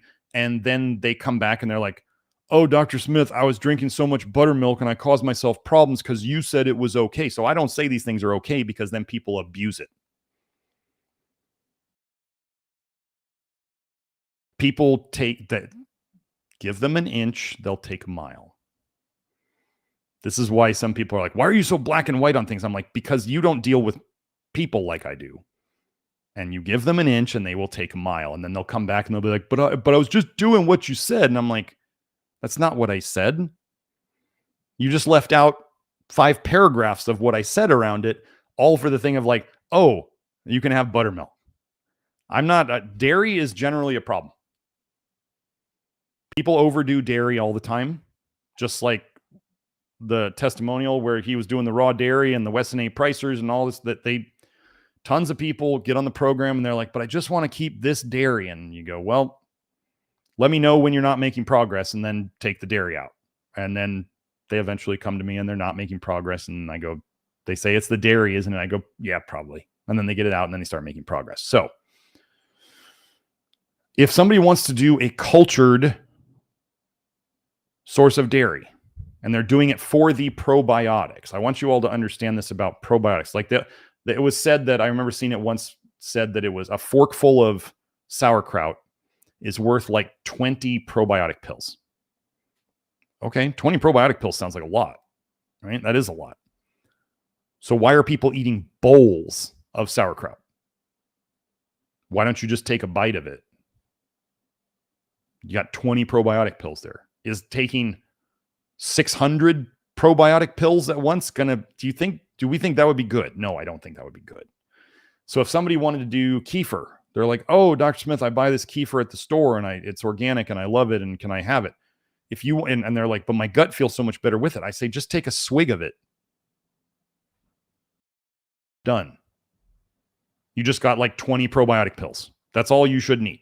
You do not need to flood your gut with a quart of probiotic juice. That might be a bit much. You can overdo things, just like you saw in the celiac thing. There was more bacteria in the active celiac things. Like, more bacteria in your gut is not necessarily better.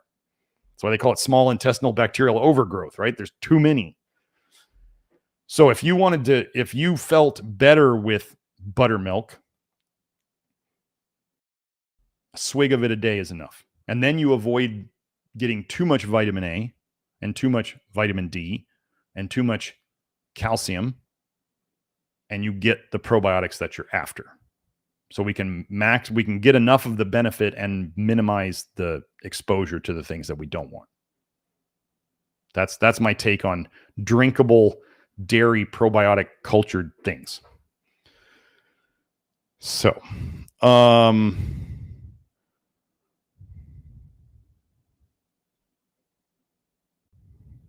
think, is that it? Oh no, there it is. Okay. Brandon says, is there a case for topical potassium use? If so, what form might be best? As well, Sarah Viao is amazing. Did a consult with her this morning. Okay. So, well, I'll just address that last part. Actually, I need to talk to Sarah. Sarah is my EMF solutions person. Oh, so yeah. Okay, good. You're back, Will. I'll get to yours. Sarah Viao is my EMF solutions person. Her contact info is down in the box. I've got to get myself some more of the items. I gonna get Kelsey some of them. The stuff really works. Like I actually have two of the we called them the biscuits, the little Apple iWatch things. That's their shape. They come in like an Apple iWatch, but it's an EMF thing that you can wear on your wrist. I just take them out of there and put them in my pocket. I've actually got two of them in my pocket right now, just because I'm kind of like, well, a little more is better. So if you haven't seen my EMF episode of the live stream, might want to watch that. Sarah is great. She's super helpful. She understands our approaches. She has lots of really sensitive people come to her. So if you need to know, like, this is an important thing. As we talked about on Beth's podcast yesterday, she was saying that she noticed that, like, right before everybody started getting sick with the coof back in the day, that all of a sudden there was like 6 weeks of clear skies. They were not spraying as much as they normally did. And she said, could that have caused people to, when they started spraying again, to get sick? And it's like, yes. When you stop intoxing is when you start detoxing, because your body has a real hard time getting rid of poisons when it has more and more poisons coming in. This is why, as I was saying, I think, Brendan, on your question, where it was like, as we detox, as we stop putting toxins in, especially over time, your system gets better at detoxing, just because there's less toxins in there. So the more toxins you have coming in, the opposite happens. The more toxins you have coming in, the slower your detox runs. So she was talking about, all of a sudden they stop spraying, and could that make people start getting sick? It's like, yeah, like if you've been working really hard or studying really hard, and then you have the test or the project's over, and then all of a sudden you take a vacation and you get sick.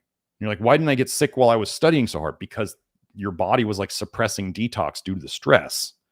And then all of a sudden you unload the stress and then you get sick. So then, yeah, these things, like, we stop intoxing and then we start detoxing.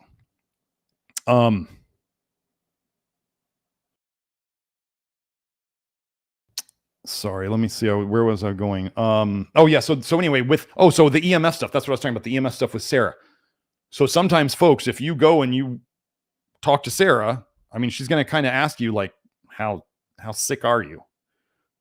Because she will have you introduce the EMF things in a specific order, because you add one EMF thing and it removes some of the EMF stress on your system. You're removing some intoxing, which means you can start detoxing. So if you do your whole house, you do like the power box thing, and you're wearing one on you, and you got your cell phone done and your Wi-Fi done and all these things, your fans all have the little clips on them. You can unload your system too much at once and dump, which she's seen. So it was really cool talking to Sarah, because she had observed the same patterns, and she had thought about how to introduce these things slowly. The consult's free with Sarah, just so you know. She's great. I'd love to send her business, because I feel it. I have all this stuff on my kids' phones. Like, you can feel it. Like, your cell phone will not get as hot when you use it. It just won't. Make sure you get the right things. If you're going to do ordering on your own, if you go through Sarah, you get a discount. So that's why you get the free consult, and then you get a discount. So why not? But yeah, so that was great. And then we have, let me finish Brendan's other question. Where was that? Brandon's other question. Is there a case for topical potassium use? If so, what form might be best? Okay. We don't have as much feedback on topical potassium use. Is there a case for it? I mean, if somebody, okay, potassium chloride orally, some people's stomachs are very sensitive to it, and they get really upset stomachs. Like, they'll say, my stomach hurts when I take potassium chloride. Okay. Doc, it hurts when I do this. Then don't do that. Okay. Potassium chloride is quite well absorbed topically, to the point that we've had. So if somebody wanted to try this and you know you tolerate potassium chloride, or you know you tolerate supplemental potassium, you could try this. If you don't tolerate supplemental potassium, you better be careful with this. But the ratio we tend to use in the bath would be a cup of mag chloride to 1 tablespoon of potassium chloride. I hope you caught that difference. 1 cup of mag chloride to a tablespoon of potassium chloride. That's a 16 times difference in the amount. Because it seems that potassium through the skin is really well absorbed. Like really well absorbed, and you could get too much. We had somebody who I think tried, they were like 1 tablespoon was great, but then I decided to go up to 2 tablespoons, and they were like, I did not feel good after that. Yeah, because it seems that it really, really gets into the skin. We in the Love Your Liver program, we have the MAG-CAHOL, MAG-KA-HOL, and there's even Peters out there ripping off my formula for it and then putting it on their website because they're just rip-off artists. It's really pretty funny. But yeah, we use the same ratio of magnesium chloride to potassium chloride in it. It seems that, is there a case for it? Yeah, with potassium chloride, if it upsets somebody's stomach and they can take it topically, then that's fine. If they need to try a different form of magnesium orally, then they can try a different form of magnesium orally. Yeah. But I mean, is there a case for it is there a case for it? Does it work? Yes. Is there people who have to do it? I guess if they can't take it orally, but they tolerate it topically, yeah, sure. And they feel better from it. That would be the key thing. Do they feel better from it? So, yeah. That's what I got. Oh, now I got Will's. Wait, let me see. Did I do my little likes on that one? There we go. Let me do my little likes on it. And then let's go find Will's. Oh, Will was asking about the weight being stuck.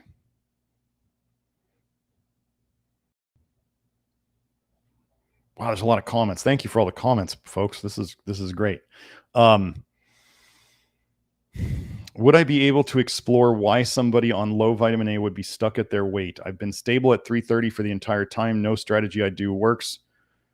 Calorie in, calorie out, keto, high protein, high beans, etc. Do I need to book a consult? Will, are you on any of the zinc or selenium or molybdenum?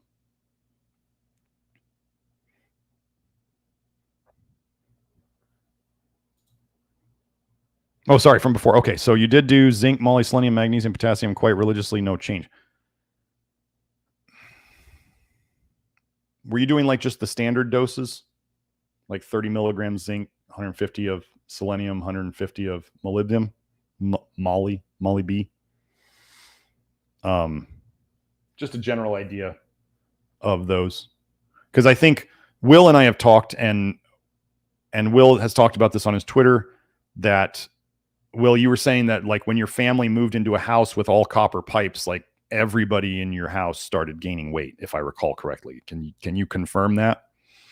Yeah, you went very high on zinc, yes. Very standard on moly and selenium, but tried very high, so that's a mag and potassium. Okay. So, but yeah, Will, if you can confirm the copper pipes and the theory of why you were kind of saying that like everybody in your house started to gain weight around the same time. Okay, he said yes, but I can also attribute that to mom's cooking, as I found photos of me as a fat kid in that old house. Okay, in the old house. Okay. So, but did the well, yeah, we may not be able to pin that down, but obviously copper pipes all throughout the house are not going to help the situation, especially if you live in an area with even slightly acidic water. If you folks don't know this, slightly acidic water in your copper pipes will pull off even more copper.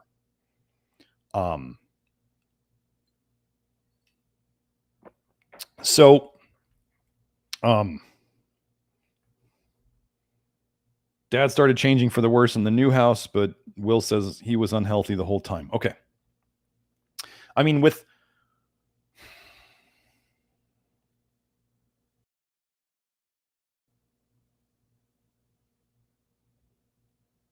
Just trying to think of.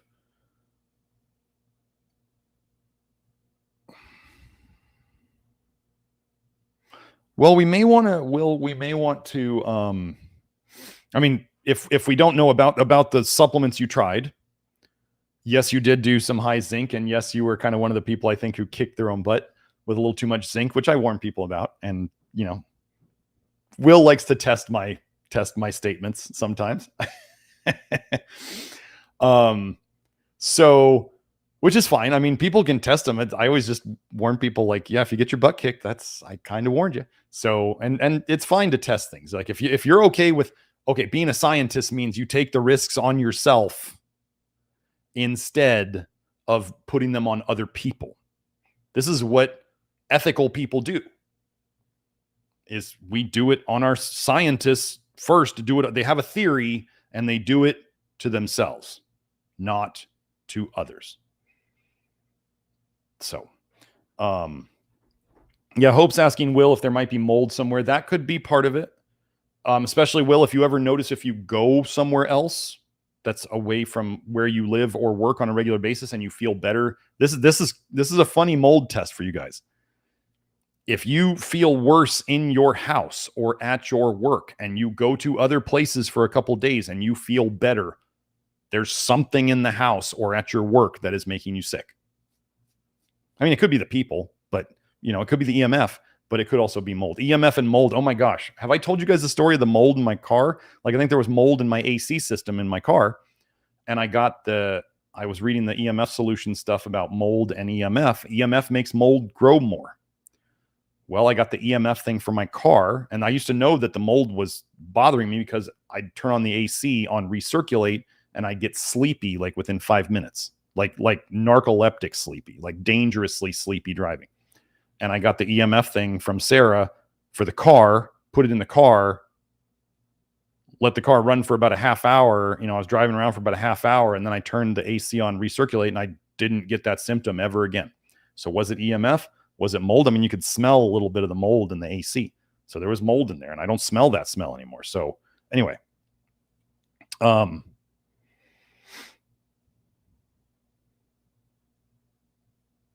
yeah. So sleepy AC. Yeah. So Will, so one thing you may want to do, I mean, the things that we could do at this point. First of all, there's the part of, could it be mold? Possibly. Could it be deficiencies that have not been thoroughly addressed, or that may be deeper than we realize? Sure. And also being 330, you got more room to, take more supplements. You might need higher doses because it's just, there's more person there. So let's see. So there'd be obviously the deficiencies. Yes. There would be, why don't you, since you're an experimenter, why don't you contact me by DM and we'll talk about some things that you could try. So we'll work on some things. We'll see if we can't accelerate some things. And then if you want to do the labs, the hair test and the blood tests, then we could work on that. But yeah, I don't know. Yeah, just contact me privately, Will. We'll chat. But I don't know of anything else other than, like, in terms of like the macronutrient stuff that you've been trying. I obviously, as you're kind of feeling, I don't think that's the answer. The macros are not the answer for you. I think there's some sort of toxicity. Did I tell you guys the story of the mold guy recently? I think I did. I'm just going to go over this one again, this mold one. So I have a friend who was in the Love Your Liver program, and he was texting me saying, we started talking about my kids are overweight and I can't figure out why. It doesn't make sense with the diet we're feeding them. And I can't figure it out. And I'm giving them the supplements. And he's like, I just can't. Do you have any idea what is causing this? And I said, well, we tried some things. the basics. We tried the basics. So we always try the basics first.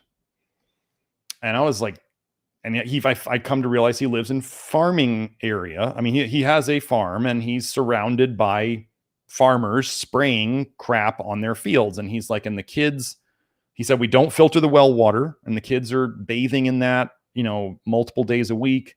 And then we have a pool filled with well water that's out exposed. And I'm like, that means everything that's floating around the air is going in that pool. So I said, maybe it's we started working on the water, got some water filters and some other things, and it didn't seem to change anything.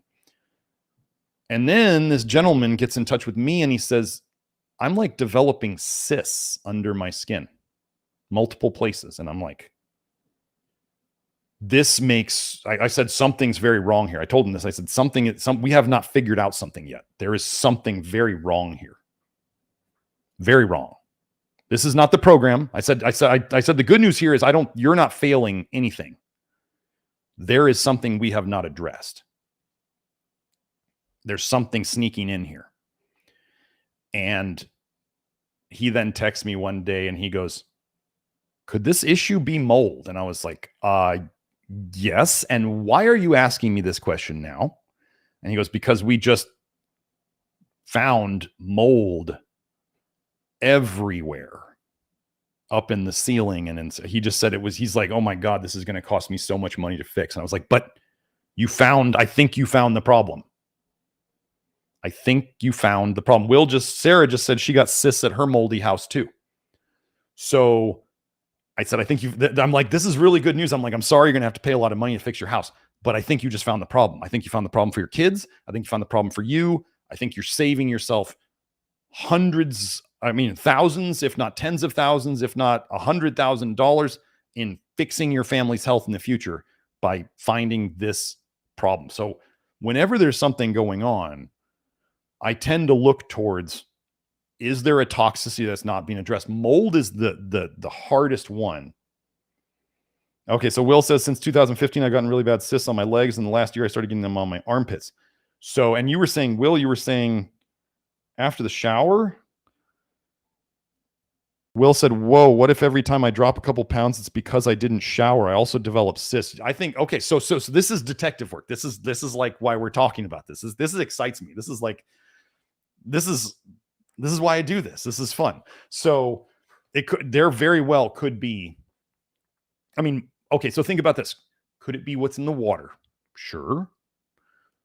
Showers are also steamy, right? And they put water into cracks potentially. And so showers could be worsening mold. So you might be thinking there might be an association with you taking a shower, but could it just be the water stimulating mold growth post shower that then you're breathing in or getting exposed to? So I think Will, I think a really good start for you right now. I mean, we can still do the DM and chat about some things that you could test. I do think that testing your house for mold would be a very good first step. Yeah. And then if you don't have that Aqua Youth 2.0 shower filter on your shower yet, I would definitely get that going. But yeah, I would definitely, first get the testing done. For anybody who's going to do mold testing or mold remediation with any companies, get reviews, look up reviews online, get multiple opinions and multiple quotes. There's shysters in all fields, but in mold, it's kind of like mechanics will try to rip off women who bring in their car because they know that the women know nothing about it. Most of us know nothing about mold. I'm not saying I'm an expert at it either. This is why I'm saying read reviews, read lots of reviews, get multiple quotes, get multiple, opinions. Sorry, I'm about to sneeze.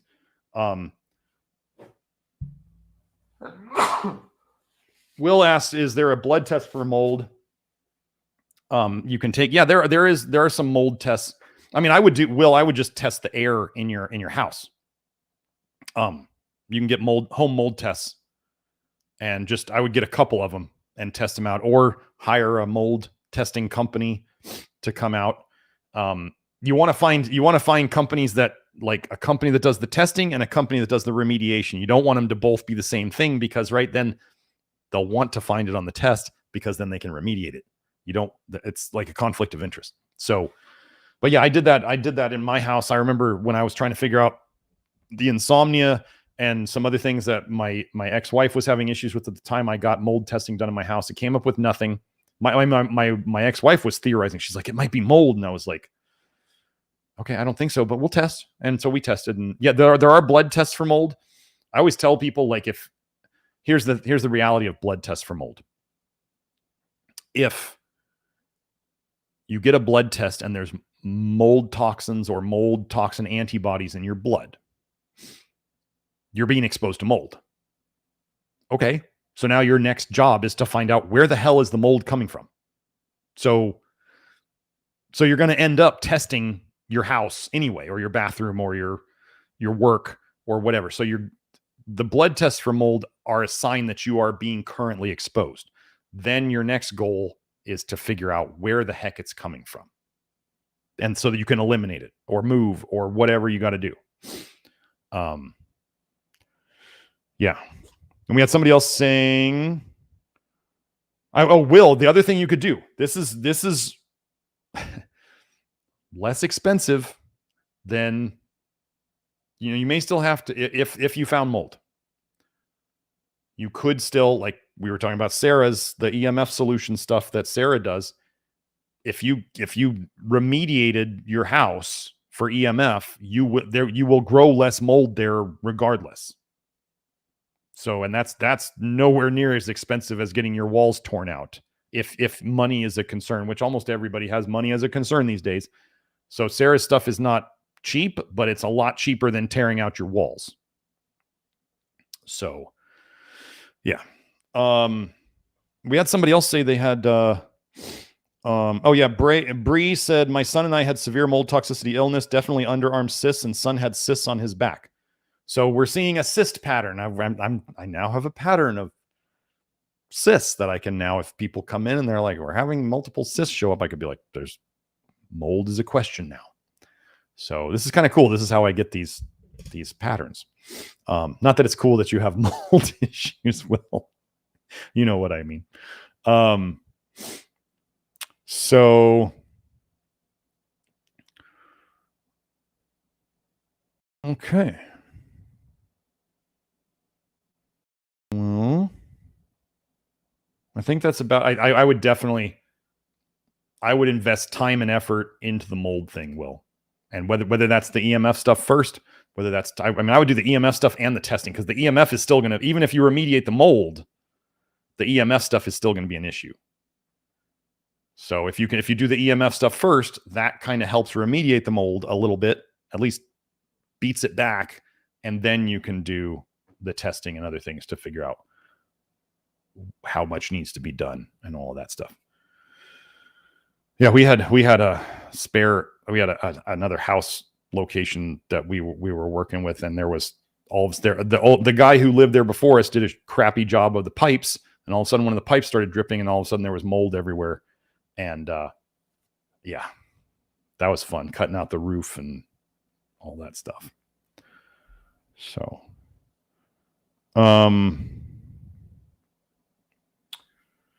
okay. Joe, is this the last? Let's make this the last super chat, because we're at like almost 4 hours now. So, okay, El Patron del Paisaje, $10. My dog just got diagnosed with dilated cardiomyopathy. Vet wants him to take an antiarrhythmic medication. Do you think this is necessary or just more health problems? He's been on low vitamin A 3 months. Okay. Well, one of the issues with animals is, like, it's really hard. I'm not going to say you can't do it, but it's really quite difficult to not get animals vaccinated, right? Because the vets will demand that they are up to date, because vets are just like MDs these days. Vets are just in the business to make money. Vets are not in the business to help your animals for the most part. And vaccines are how they make a lot of their money. It is what it is. I would be looking at, with heart conditions, I tend to look at first things, potassium, magnesium, niacin, flush niacin. Those would be the first early things. I would be definitely not getting this animal any more vaccines. You could look into, like, if you went to mmstestimonials.co, you could look up and see if, oh, see you later, Headwood. If you go to mmstestimonials.co and see what people are saying there about cardiomyopathy or heart conditions, you might be able to, the other parts of the LYL, we talk about the use of certain part 1.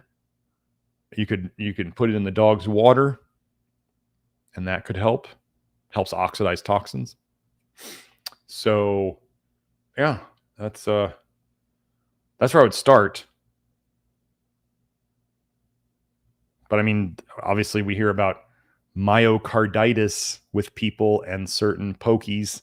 So why would it not be happening to the animals too? You could look into, see if CoQ10 for animals, that might help in this situation to get it down. I know my dog, I think dilated cardiomyopathy might be what the vet, as a child, when I was 12 years old and my first dog died. I don't know if that's the same term as they call it on water on the heart, but my dog had water on the heart and put her down, and it was sad. So yeah. Oh, he hasn't had any vaccines since he was born. All right. Well, I mean, those are the things I would start with, and then just keep doing the low vitamin A stuff. Maybe sprinkle a little bit of magnesium in there, a little bit of potassium. See if you want to mess with anything, part 1 in the water of that little combination, which I won't mention very much here. And then, yeah, definitely no more vaccines. And then, zinc and selenium and molybdenum, those would all be helpful, but I would just really work on the quality of the meat that you're getting this animal. And then just try to get the dog out moving its body, not overdoing it, but get it out moving its body if it can. Even if that's just walking. This is a very important thing about fitness. I'm going to be working on more fitness stuff, more exercise stuff in kind of the Love Your Liver program 2.0 that I'm going to start working on very soon. So, yeah, there will be more fitness stuff in there. You do need to move your body to be healthy, folks. So same with the dog. Take it for walks. If it wants to run, have it run. But if it's got dilated cardiomyopathy, it might just be taking it for a walk. But do that. You must move your body if you want to be healthy and happy. So if you're recovering your health and you're having trouble exercising, if you get a step counter and you can walk 1,000 steps in a day, and that's like more than you were doing, okay, great. That's improvement. If you get to the point where you're feeling better, then you can do 2,000 steps in a day. Then do that. You get to the point where your whole exercise program is 10,000 steps in a day. Great. That does way more than you realize. Pumping your lymph system is done by your muscle activity and gravity. So getting out and even walking will help move the lymph, which is moving your body's sewage system, which is helping detox. Don't exercise too hard, or then you'll dump too much bile and then you may not feel good. So you'll have to figure out what that limit is.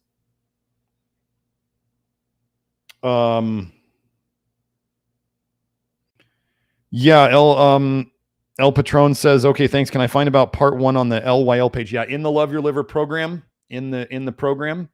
So once you're in there, you go into the there's a section in there called Love Your Liver program, and there's a whole section on what we were talking about. Yes. Absolutely. Multiple ebooks in there. There's all sorts of information in there that you can find. And then I do believe there is a Telegram group. I think it's called Universal Antidote that you could also look into for that. When we're talking about that stuff, we're talking about temporary basis, acute basis. It is not meant to be like a daily multivitamin kind of thing you take forever. It's meant to, you take it for a while, you fix the problem, then you stop. Okay.